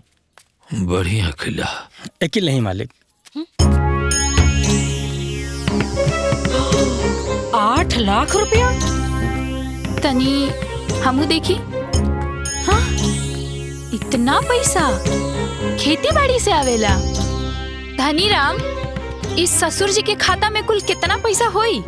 अरे कम से कम 40 से 50 लाख तो हुक्म करी। हाँ। बाबूजी सगरो पैसा निकल वाली, काहे कि हमनी के बहुत जरूरत बा। दादाजी के पैसा पे सिर्फ और सिर्फ दादाजी के अधिकार बा। उ जेकरा के चाहिए ओकरे के दिए। यानी कि तू हड़पल चाहत और दादाजी के कुल पैसा? हाँ मॉडर्न चाची जी। भैया राउल चाल सब समझ में आ रहा बा हमके। आप लोग दामाद उतार के घर जमाई बना के पूरा प्रॉपर्टी के हड़पल चाहत हड़लो। ए मनोज, देखा अंजलि के करतूत से हम खुद परेशान बनी और तू का कह रहल बड़ा? हाँ, तोहरा के हमरा ऊपर विश्वास नहीं के इल्जाम लगा बता रहा हमरा ऊपर। धन दौलत के आगे भाई भाई के दुश्मन हो जाला। सही कहानी रहुआ लोग, बिल्कुल सही कहानी, लेकिन एक आखिरी फैसला दादाजी ही करें। धनीराम मालिक, राजबाबू के तनी खेत देखा था। आई पहुना, चल के खेती बाड़ी देख ली।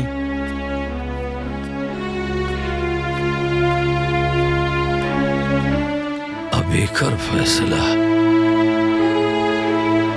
अंजलि करिए। अंजलि क्या करी बाबूजी? अंजलि तो भैया के ही बिटिया है ना। पैसा अंजलि के मिले या भैया के मिले, बात तो एक ही बा ना। हमार हिस्सा कैसे मिली? बिल्कुल सही कह रहल बानी चाचा जी। इहे से हम ई फैसला ले ले बानी कि दादाजी के सगरो संपत्ति से ई गांव में स्कूल और हॉस्पिटल के निर्माण करावल जाई, जेकरा से सगरो के कल्याण हुई।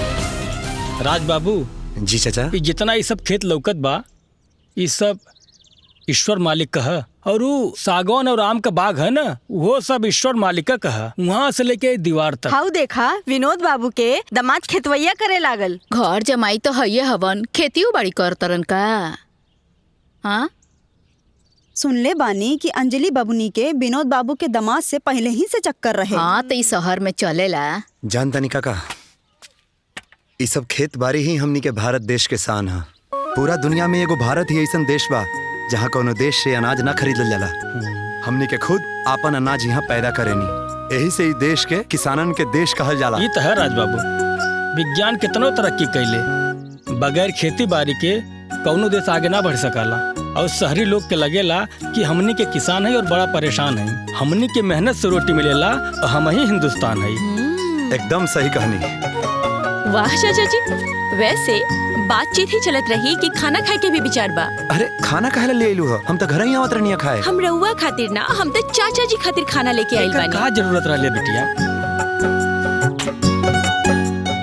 खाना खैला बहुते जरूरी बा चाचा, तब तो इतना मेहनत हुई। यही सब की वजह से मालिक इतना परेशान रहे ना। और तू जोन फैसला कैले बाड़ू, वो एगो लड़की खातिर ये मिसाल बा। हमरा के अकेला के कैला से ना ये कुल संभव ना रहे चाचा जी। उतर राज के साथ से सब कुछ संभव हो गई बा। अंजलि, हम तोहर सिर्फ साथ देले बानी, लेकिन तोहरा जैसन सोच के हर इंसान हो जाए ना, तो कौनो माई बाप औलाद ला बोझ ना बनी। हर माँ बाप अपन जीवन खुशहाली से बिताइए। ठीक बा बचवा, तू लोग घरे जा, हमके बहुत काम बा। और तू खाना लेके आलू बिटिया, तो आके भगवान खुश रखें। खूब बढ़िया, तू लोग निरोग रहा, हमके बहुत काम बा। हम खा ले, तू लोग घरे जा। ठीक बा चाचा जी। चला घरे चला। ए जी सुनी ना, मौसम कितना सुहाना बा ना। चली हम रवा के गंगा जी घुमा के ले आवतानी। हाँ चली।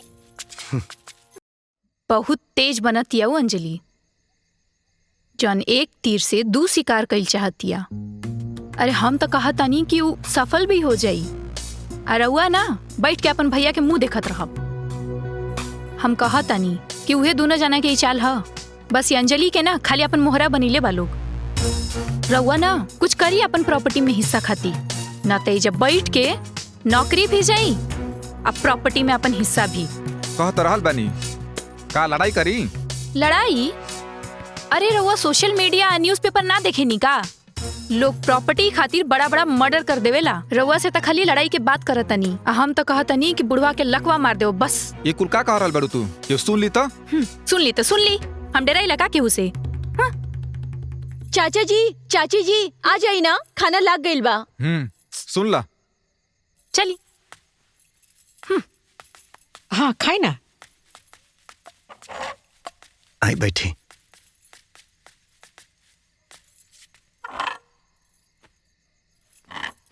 चाची, जब ले गांव में बानी तब ले कम से कम अपन ससुर जेठ के सामने तो साड़ी पहन ही सकेली ना। संस्कार और रीति रिवाज के निभवला से ना केहू छोट ना हो जाला। अंजलि, तू हमके रीति रिवाज और संस्कार तो मत ही सिखावा। तू जौने तरीका से हम सबके नीचा दिखा के अपना मर्जी से शादी कैले बड़ू, ई कौन सा संस्कार में आवेला? ई शादी ना हम बड़ बुजुर्ग के सेवा करे खातिर कैनी हा। और वैसे भी जे काम रउआ कब्बो ना कर सकेनी ना, ऊ काम अब हम करके दिखाई। बाबूजी, हमार हिस्सा हमके अलग कर दी।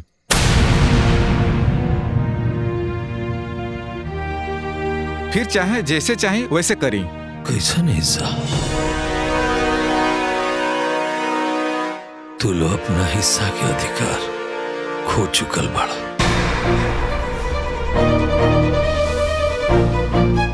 अब यहाँ जौन कुछ भी बाना हमरा पोती के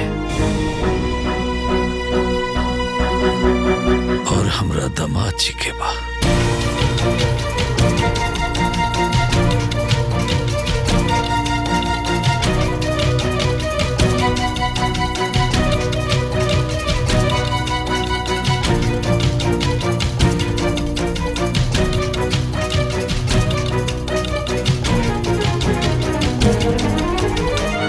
ए जी, आज का जानी काहे सवेरे से बबुआ के बड़ा याद आवता।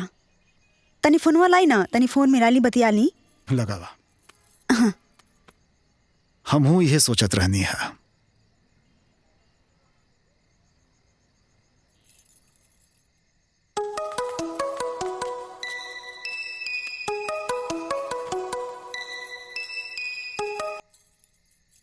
हाँ, प्रणाम मम्मी। खुश रहा बाबू, कैसन बड़ा तू? ठीक बानी मम्मी। आप लोग के बहुत याद आवता। आप लोग ये जहाँ जाना। ए बाबू, कहीं भी बच्चा रहे लेकिन माँ बाप के आशीर्वाद रहेला साथे। एगो बात जान तारा, तू अंजलि के सपोर्ट कर तारा ना, बहुत पुण्य के काम कर तारा बबुआ। और हमनी के तारा साथे बानी। अगर तू कमजोर पड़ जाइबा ना तो अंजलि भी कमजोर पड़ जाई। मम्मी, आज ले रुआ लोगन के छोड़ के कबो इतना दिन रहल नहीं खे। तहार पापा के, गुड्डी के बहुत याद आवता। ए बबुआ, ला पापा से बतिया ला। हेलो। प्रणाम पापा। अरे खुश रहा बेटा। ए बेटा, अरे तू तो बहुत बहादुर बड़ा हो। देखा, कोनो बात के चिंता मत करिहा। अब बहू के पूरा साथ दिया बेटा, और हमने के सारा लोग तोरे साथ बानी जा। अब तू तुमको चिंता मत करिहा बेटा। जी पापा। हमनी की याद करता बबुआ। अरे जब हमनी को ओकरा इतना याद करता नहीं तब वो तो याद करते ना होई। राज, तू हमार निजी स्वार्थ के खातिर अपन माँ पापा से दूर हो गईला ना। हम तोहरा साथे बहुते अन्याय कैले बानी। हाँ। अरे ना अंजलि, अपना के छोड़े के दर्द का होला ये आज हमके पता चलल। दादाजी इतना साल अकेले कैसे रहल होखे ना, इस सोच के ही अंदर से बहुत घबराहट फील होता। लेकिन अंजलि, सच में तू अपना ये मिशन में जोड़ के बड़ा एहसान कैलू। Thank you. हमरो जिंदगी तोहरा कुछ कामे आई। हम तोहरा साथे बानी और हमेशा तोहरा साथे रहम। थैंक यू राज। का मनोज, तोरा के हिस्सा चाहिए। एगो बात बतावा, बाबूजी तोरा के पढ़ा लिखा के इतना होनहार बनवलन ई दिन देखे खातिर। हाँ? अरे आजले बाबूजी खातिर तू का कइले बड़ा? अच्छा, हम का कइले बानी? अच्छा ये बतावा, ये घर के तू बड़ बड़ा ना? हाँ। तो तू का कइले बड़े आजले बाबूजी खातिर? हाँ। और बस, और हमरा के कुछ न चाहिए। हमरा के हमारा आधा हिस्सा हमके दे दो। अरे तोहार हिस्सा लेके केहू भाग जाई का? हमरा के तोहरा पे कोनो भरोसा नहीं के। हमरा पे भरोसा नहीं के? ना, तोहरा पे कोनो भरोसा नहीं। जेठ जी, रहुआ अपना बेटी के आगे करके जन खेल खेलता नहीं, रहुआ का लगता? हमनी के समझ में नहीं क्या आवत? सब समझ में आवता। बुर्बक नहीं कीजा हमनी के। ए तू हमसे बात मत करो ऊंची आवाज में। ए छोटकी, हटप जी। अरे ते हमरे बेटी के बारे में बोलबे? हाँ? एक बार भी हमरे बेटी के नाम ले लेना, अब तोर जुबान धके खींच ले। होई देखी, छया गइल नो इनकर सच्चाई बाहर। अरे हमरा तो पहले ही से मालूम रहे कि तारा मन में यही चलता। पूजा चला इधर आवा। इतना बोलत रे, अपने मर्दे क्या के गोदल बड़े। मर देखो बार बोलता। चुप रह, नहीं के हमरे मरद।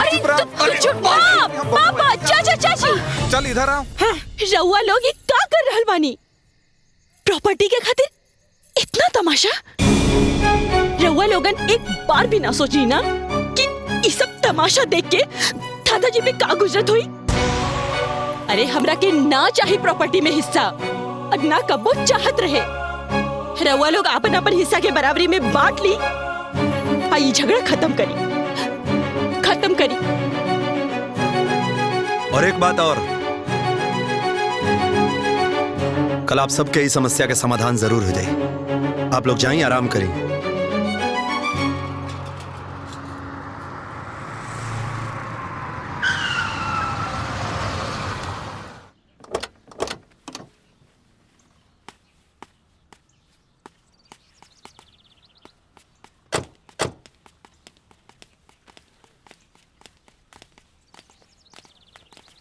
प्रणाम। प्रणाम। प्रणाम पापा। गोड़ लागतानी पापा जी। खुश रहा बहू।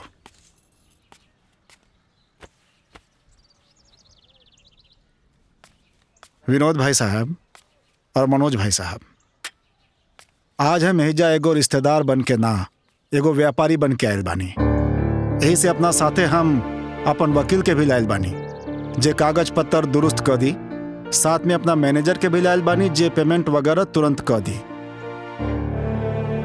तो बताई रहो वालो का कीमत अगले बानी अपन प्रॉपर्टी के। बाबूजी के सब पता होई कि कितना प्रॉपर्टी कहाँ बा।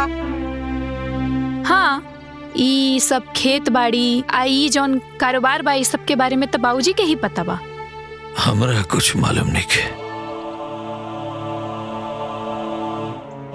चलिए ठीक बा, मैनेजर साहब हमारी सारा प्रॉपर्टी के कीमत निकल ले बाड़न। मैनेजर साहब बताई तो।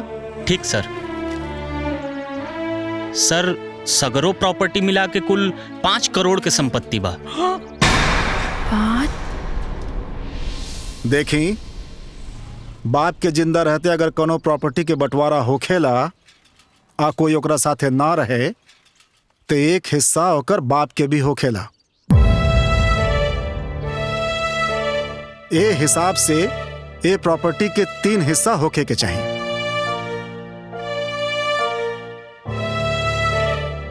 बाबूजी, रउआ बताई रउआ के हिस्सा चाहिए? कुछ न चाहिए हमरा, जॉन देवे के बैकनी के दे दी।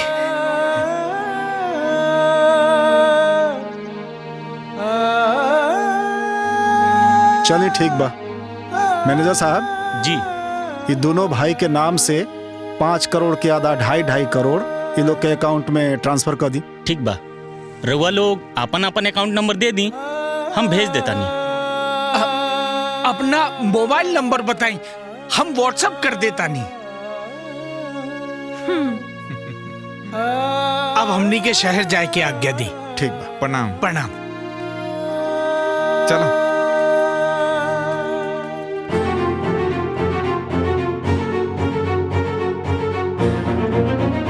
पापा जी रउआ बैठी, हम खाना लगवा बतानी। रउआ बैठी जी।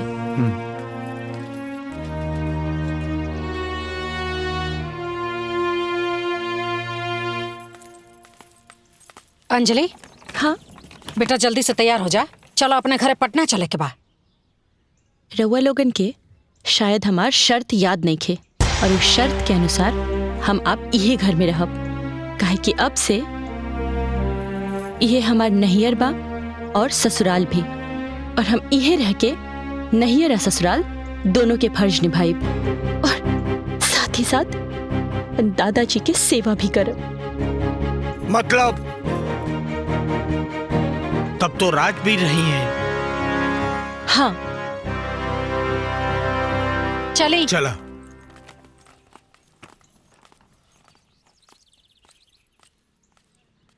देखा तलो भैया, का जमाना आ गया।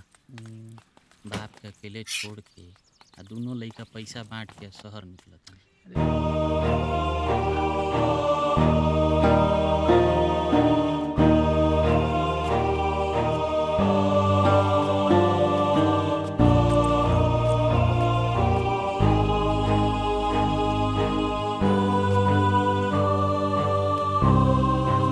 चला।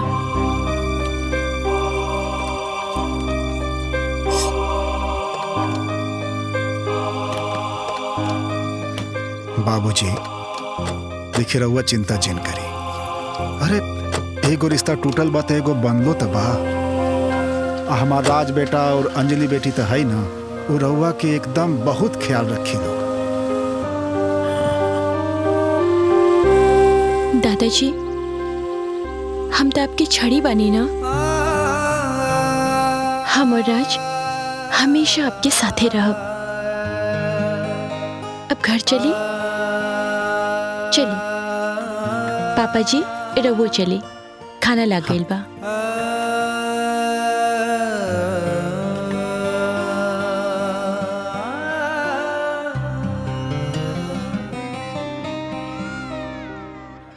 कलयुग ना। अरे घोर कलयुग आ गइल बा। देखो इनकर लइका सारा प्रॉपर्टी संपत्ति बांट के और शहर में चल गई और इनकरा के यहाँ अकेले छोड़ देले। हाँ धन्य बिया उ बिटिया। बिटिया इनके खातिर जान देती है। हाँ? ऐसन बेटी ऐसन दमाद। हाँ, सबके सौभाग्य से मिलेला। और सुनी, और दमाद इतना सम्मान इतना प्यार करेला ईश्वर बाबू के जेके कहल ना जा सकेला। हम तो महादेव से प्रार्थना करीला कि ऐसन बिटिया हाँ वो लोग जिंदगी में एकदम सुखी रहे, हमेशा सुखी रहे।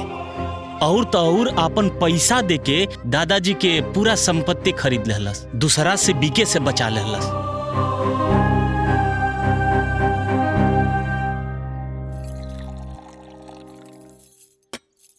दादाजी खाना खाई ना।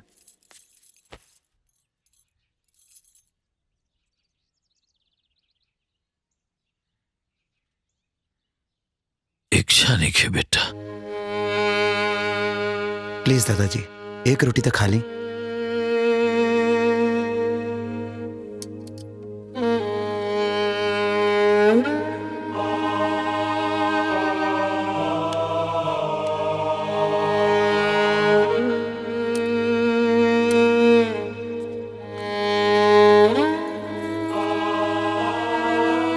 दादाजी जेर हुआ आंख में आंसू दे ले पा उहे एक दिन आके रुआ से माफी मांगी।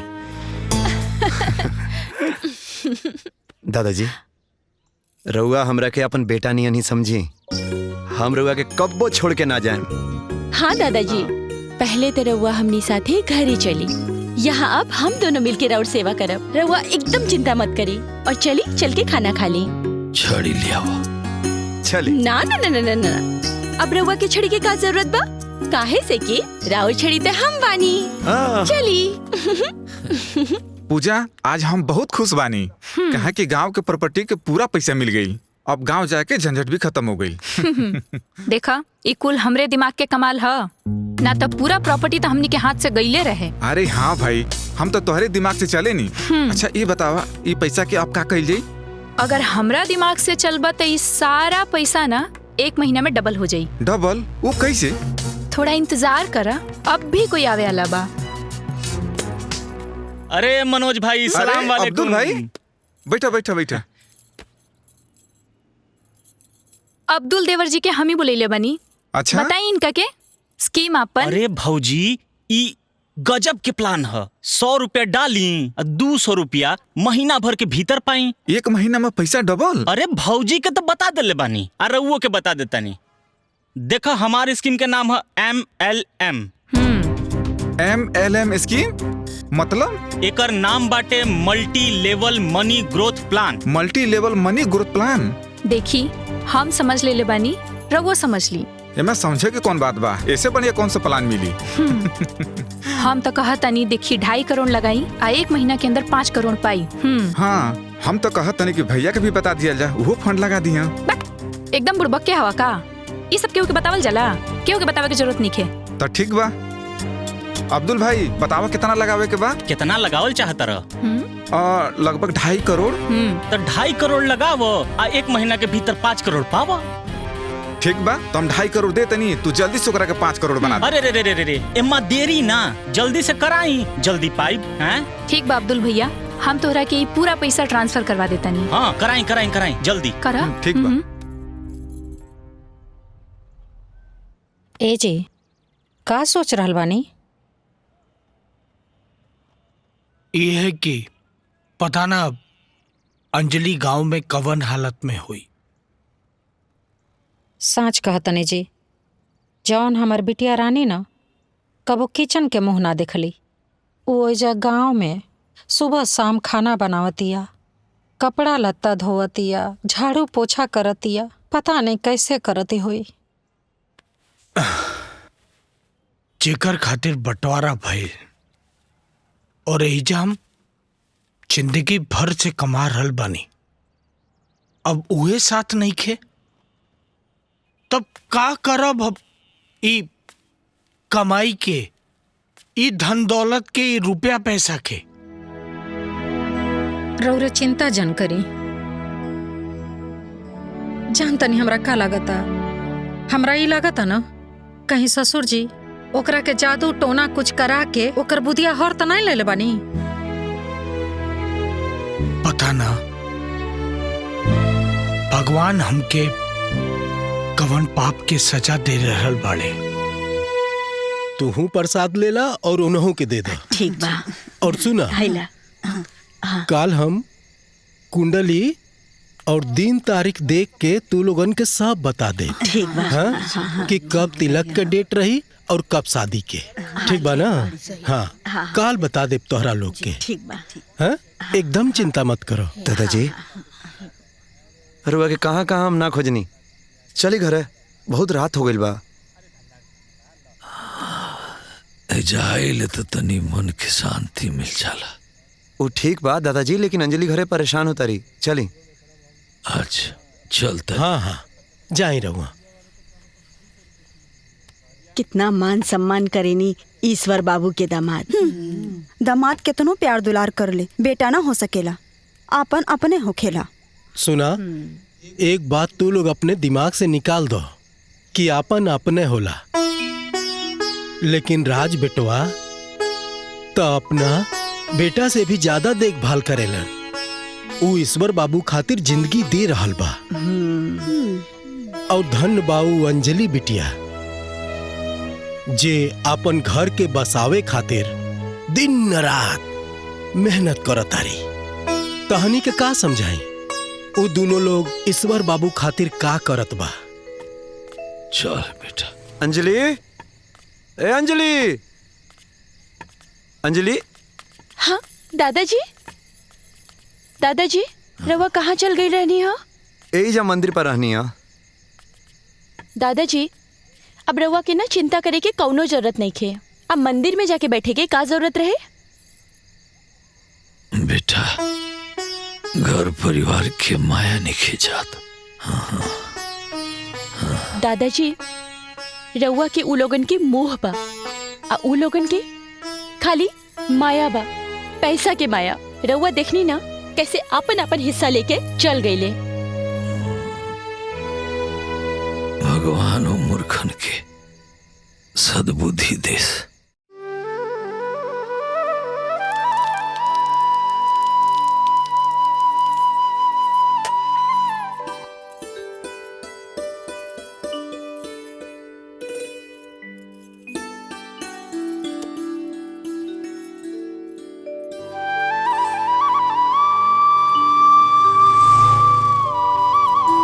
दादाजी,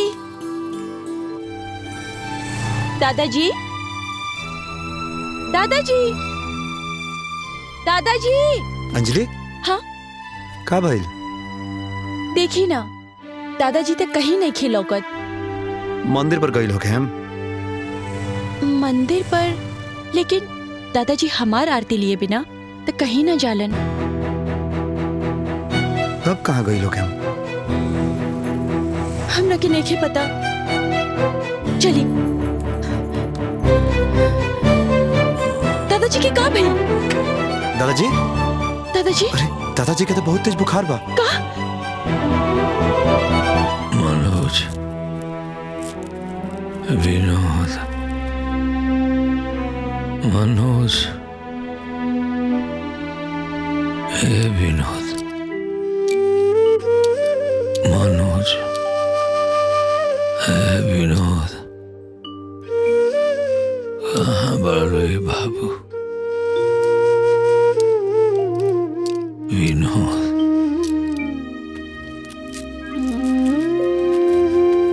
मनोज, विनोद,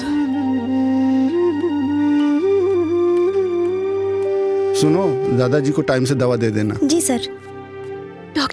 डॉक्टर साहब, अब दादाजी के कैसन तबीयत बा? दवा तो दे देलो बानी, लेकिन तहार दादाजी सदमा में बारे। तहार नाम विनोद है का? ना, हमार नाम राज है। विनोद हमार पापा के नाम है। का भइल डॉक्टर साहब? अरे वो जब से एडमिट बारे तब से विनोद मनोज बोल रहल बारे। ई दोनों हमरा ससुर जी लोग के नाम है। तो वो लोग कहाँ रहेला? हमार पापा पटना रहेलन, हमार चाचा जी लखनऊ रहेलन। तो संभव होके ना तो वो लोग के बुला लो। अगर वो लोग आ जाए लोग तो उनका के देख के इनका तबीयत में सुधार हो सकेला। ठीक बा, चलिए।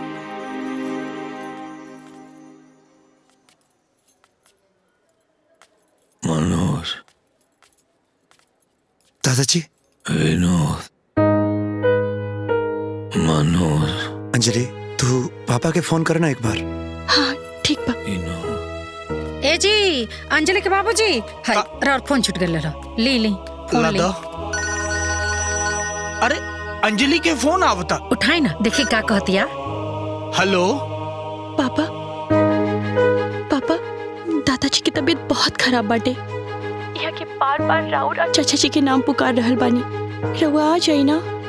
अंजलि, हमारो तोहर माई दोनों के तबीयत बहुत खराब हो रहल बा।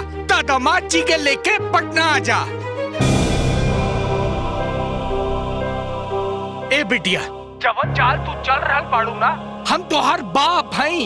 हमके बेवकूफ जन समझा। चला फोन रखा, हमके हॉस्पिटल जाए में देर होता। ठीक बा पापा, ठीक बा। गोड़ लगतानी। का भइल?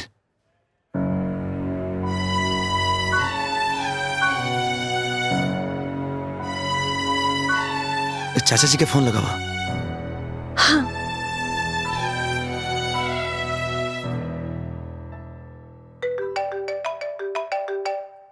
अंजलि के फोन? अंजलि के? उठावा, स्पीकर पे कर दी, स्पीकर पे।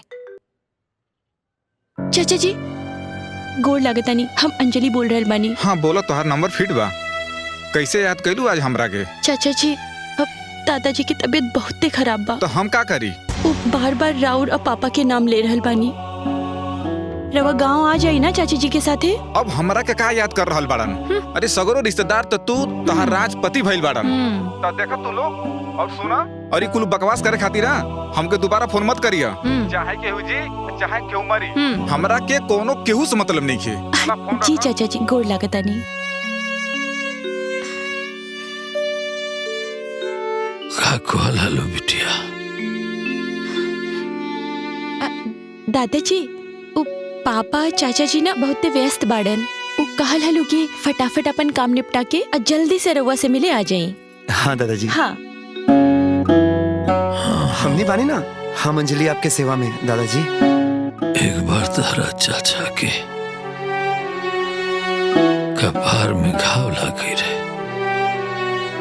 उनका खातिर हम पूरा शहर के अस्पताल छान मरले रहनी। और आज हम बेड पर बानी तो वो लोग के फुर्सत देने के।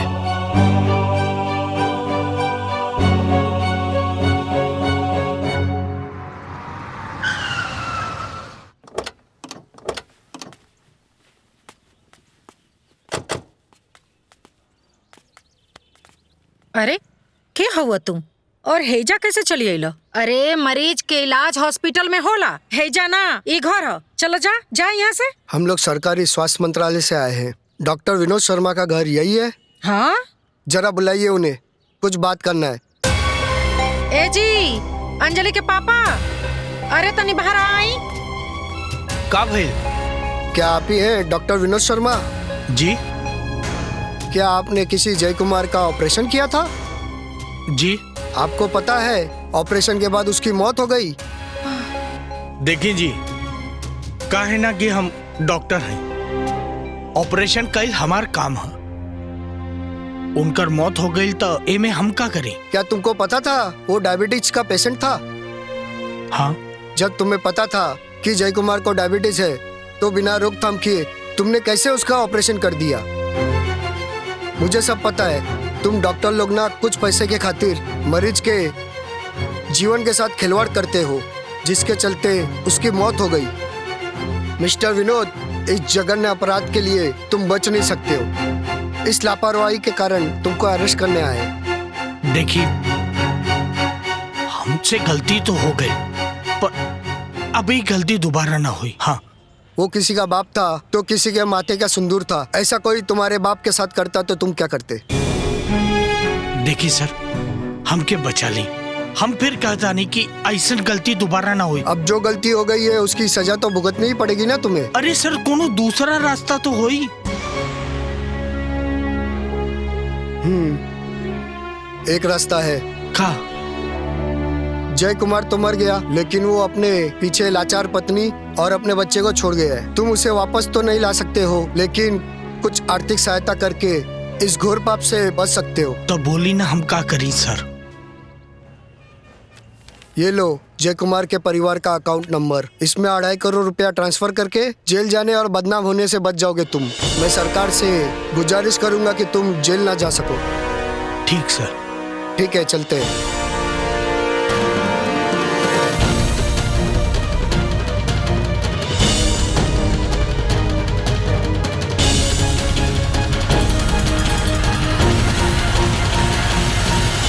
विद्या, हाँ, ये अकाउंट नंबर ला और पैसे ट्रांसफर करता। और हाँ, रामपुर चले की तैयारी कर, बाबूजी की तबीयत ठीक नहीं है। हेलो अब्दुल, अरे हमारा 2.5 करोड़ रुपया MLM स्कीम पे लगा दे बड़ा ना। हेलो, रॉन्ग नंबर पे फोन करके हेलो हेलो बोल रहे हो? अरे ये अब्दुल का नंबर है ना? यहाँ कोई अब्दुल अब्दुल नहीं है। तू MLM स्कीम से बोल रहा बाड़ू ना, जो 1 महीना में पैसा डबल हो जाला। सुनो, ये तांडा पुलिस स्टेशन का नंबर है। ज्यादा बकवास किया ना तो जेल में डलवा दूंगी। चल फोन रख। हाँ? का हो गई? पूजा, ये अब्दुल का नंबर नहीं है का? अरे अपन कौन और साथी के फोन लगावा? लगाओ तनी। राहुल। हाँ हेलो। ये अब्दुल कहाँ बड़े राहुल? वो तो अपने पापा के लेके मुंबई गइल बा। ओकर पापा बीमार बड़ा, उनके दवा करावे।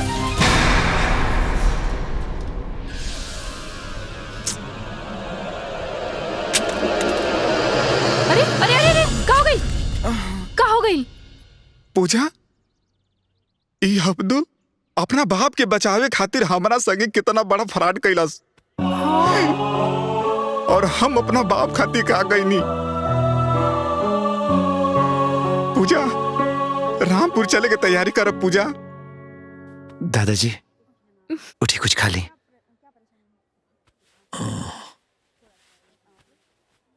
आराम से।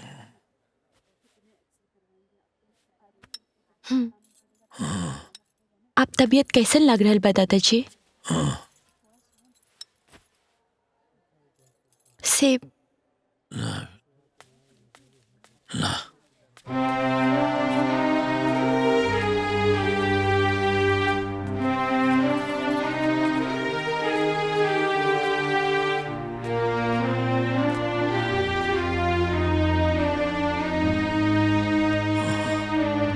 बाबूजी, हमनी के गलती माफी के लायक तो नहीं थे, लेकिन हमनी के माफ कर दी।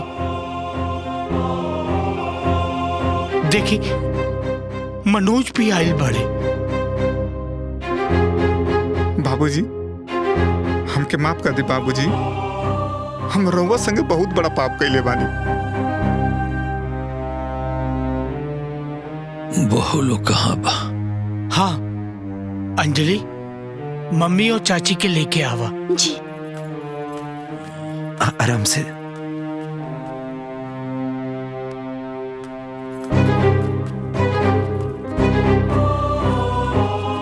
बाबूजी,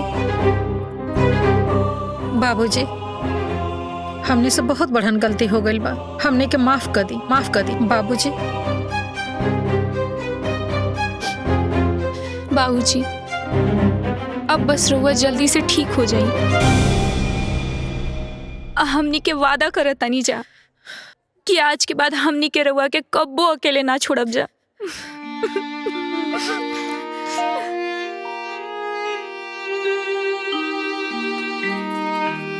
दादाजी आपके इंजेक्शन की टाइम हो गई बा, लगवा ली। अभी कर जरूरत नहीं के। हमार पूरा परिवार हमरा वापस मिल गइल बा। अब हम ठीक हो गइल बानी। ले जा। ठीक बा। दादाजी। बाबूजी, हमार बिटिया हमके जिंदगी के असली पाठ पढ़ा दिलस। और आज तू अंजलि के साथ देख के बहुत बड़ा उपकार के लिए बड़ा हमनी पे। लड़का बहुत सेवा के लिए बड़स। अब हम ठीक हो गइल बानी। हमरा के घरे ले चलो। चलिए बाबूजी। जी चलिए। चलिए। आई संभाल चलिए बाबूजी, चलिए।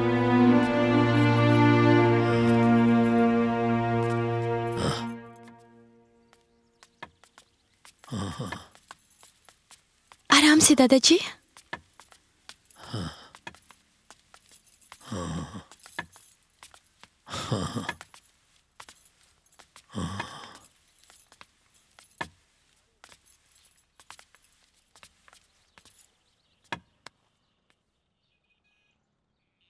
देखा तारू, आज तार पूरा परिवार एक हो गए। आज हम बहुत खुश बानी। अब हम खुशी खुशी तारा लगे आ जाए। बाबूजी, ऐसा ना कहीं। अब हम रउआ के कब्बो अकेला ना छोड़ब। हाँ जी बाबूजी, हमने के सब जने मिल के ना राउर बहुते सेवा करब जा। रउरा जब मन करी हमने के संगे पटना रही, रउरा जब मन करे छोटकी के संगे लखनऊ में रही। हाँ बाबूजी, आ छुट्टी में भी ना हमनी के रउआ संगे आके गाँवे रहब जा। हाँ बाबूजी, अब रउआ के बहुत सेवा हुई। एक मिनट। मम्मी, पापा, चाचा जी, चाची जी, अभी रउआ लोगन खातिर एगो सरप्राइज तो बाकी बा। हाँ? और सरप्राइज अभी बाहर आ रहल बा।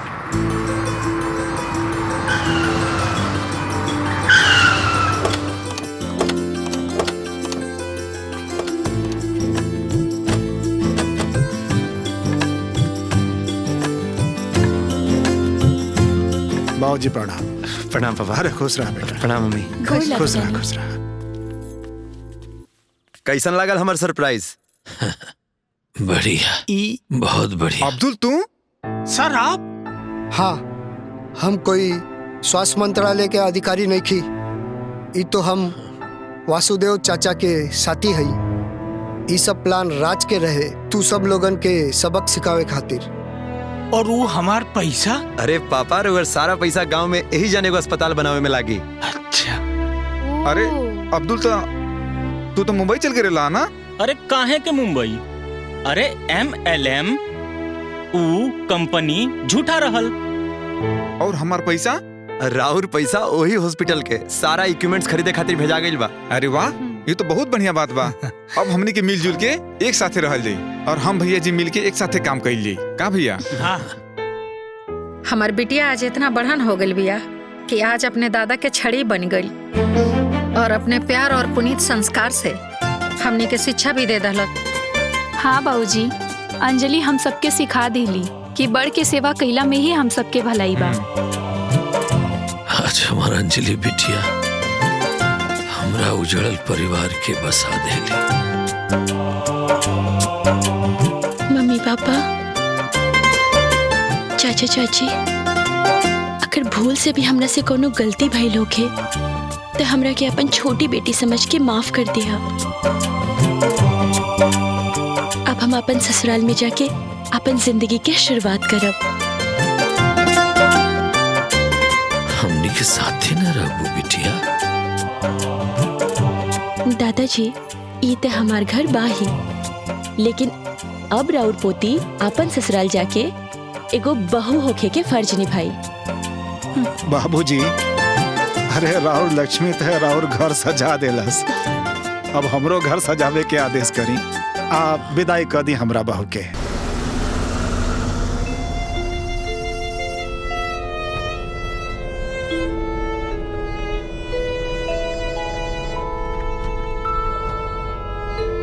है।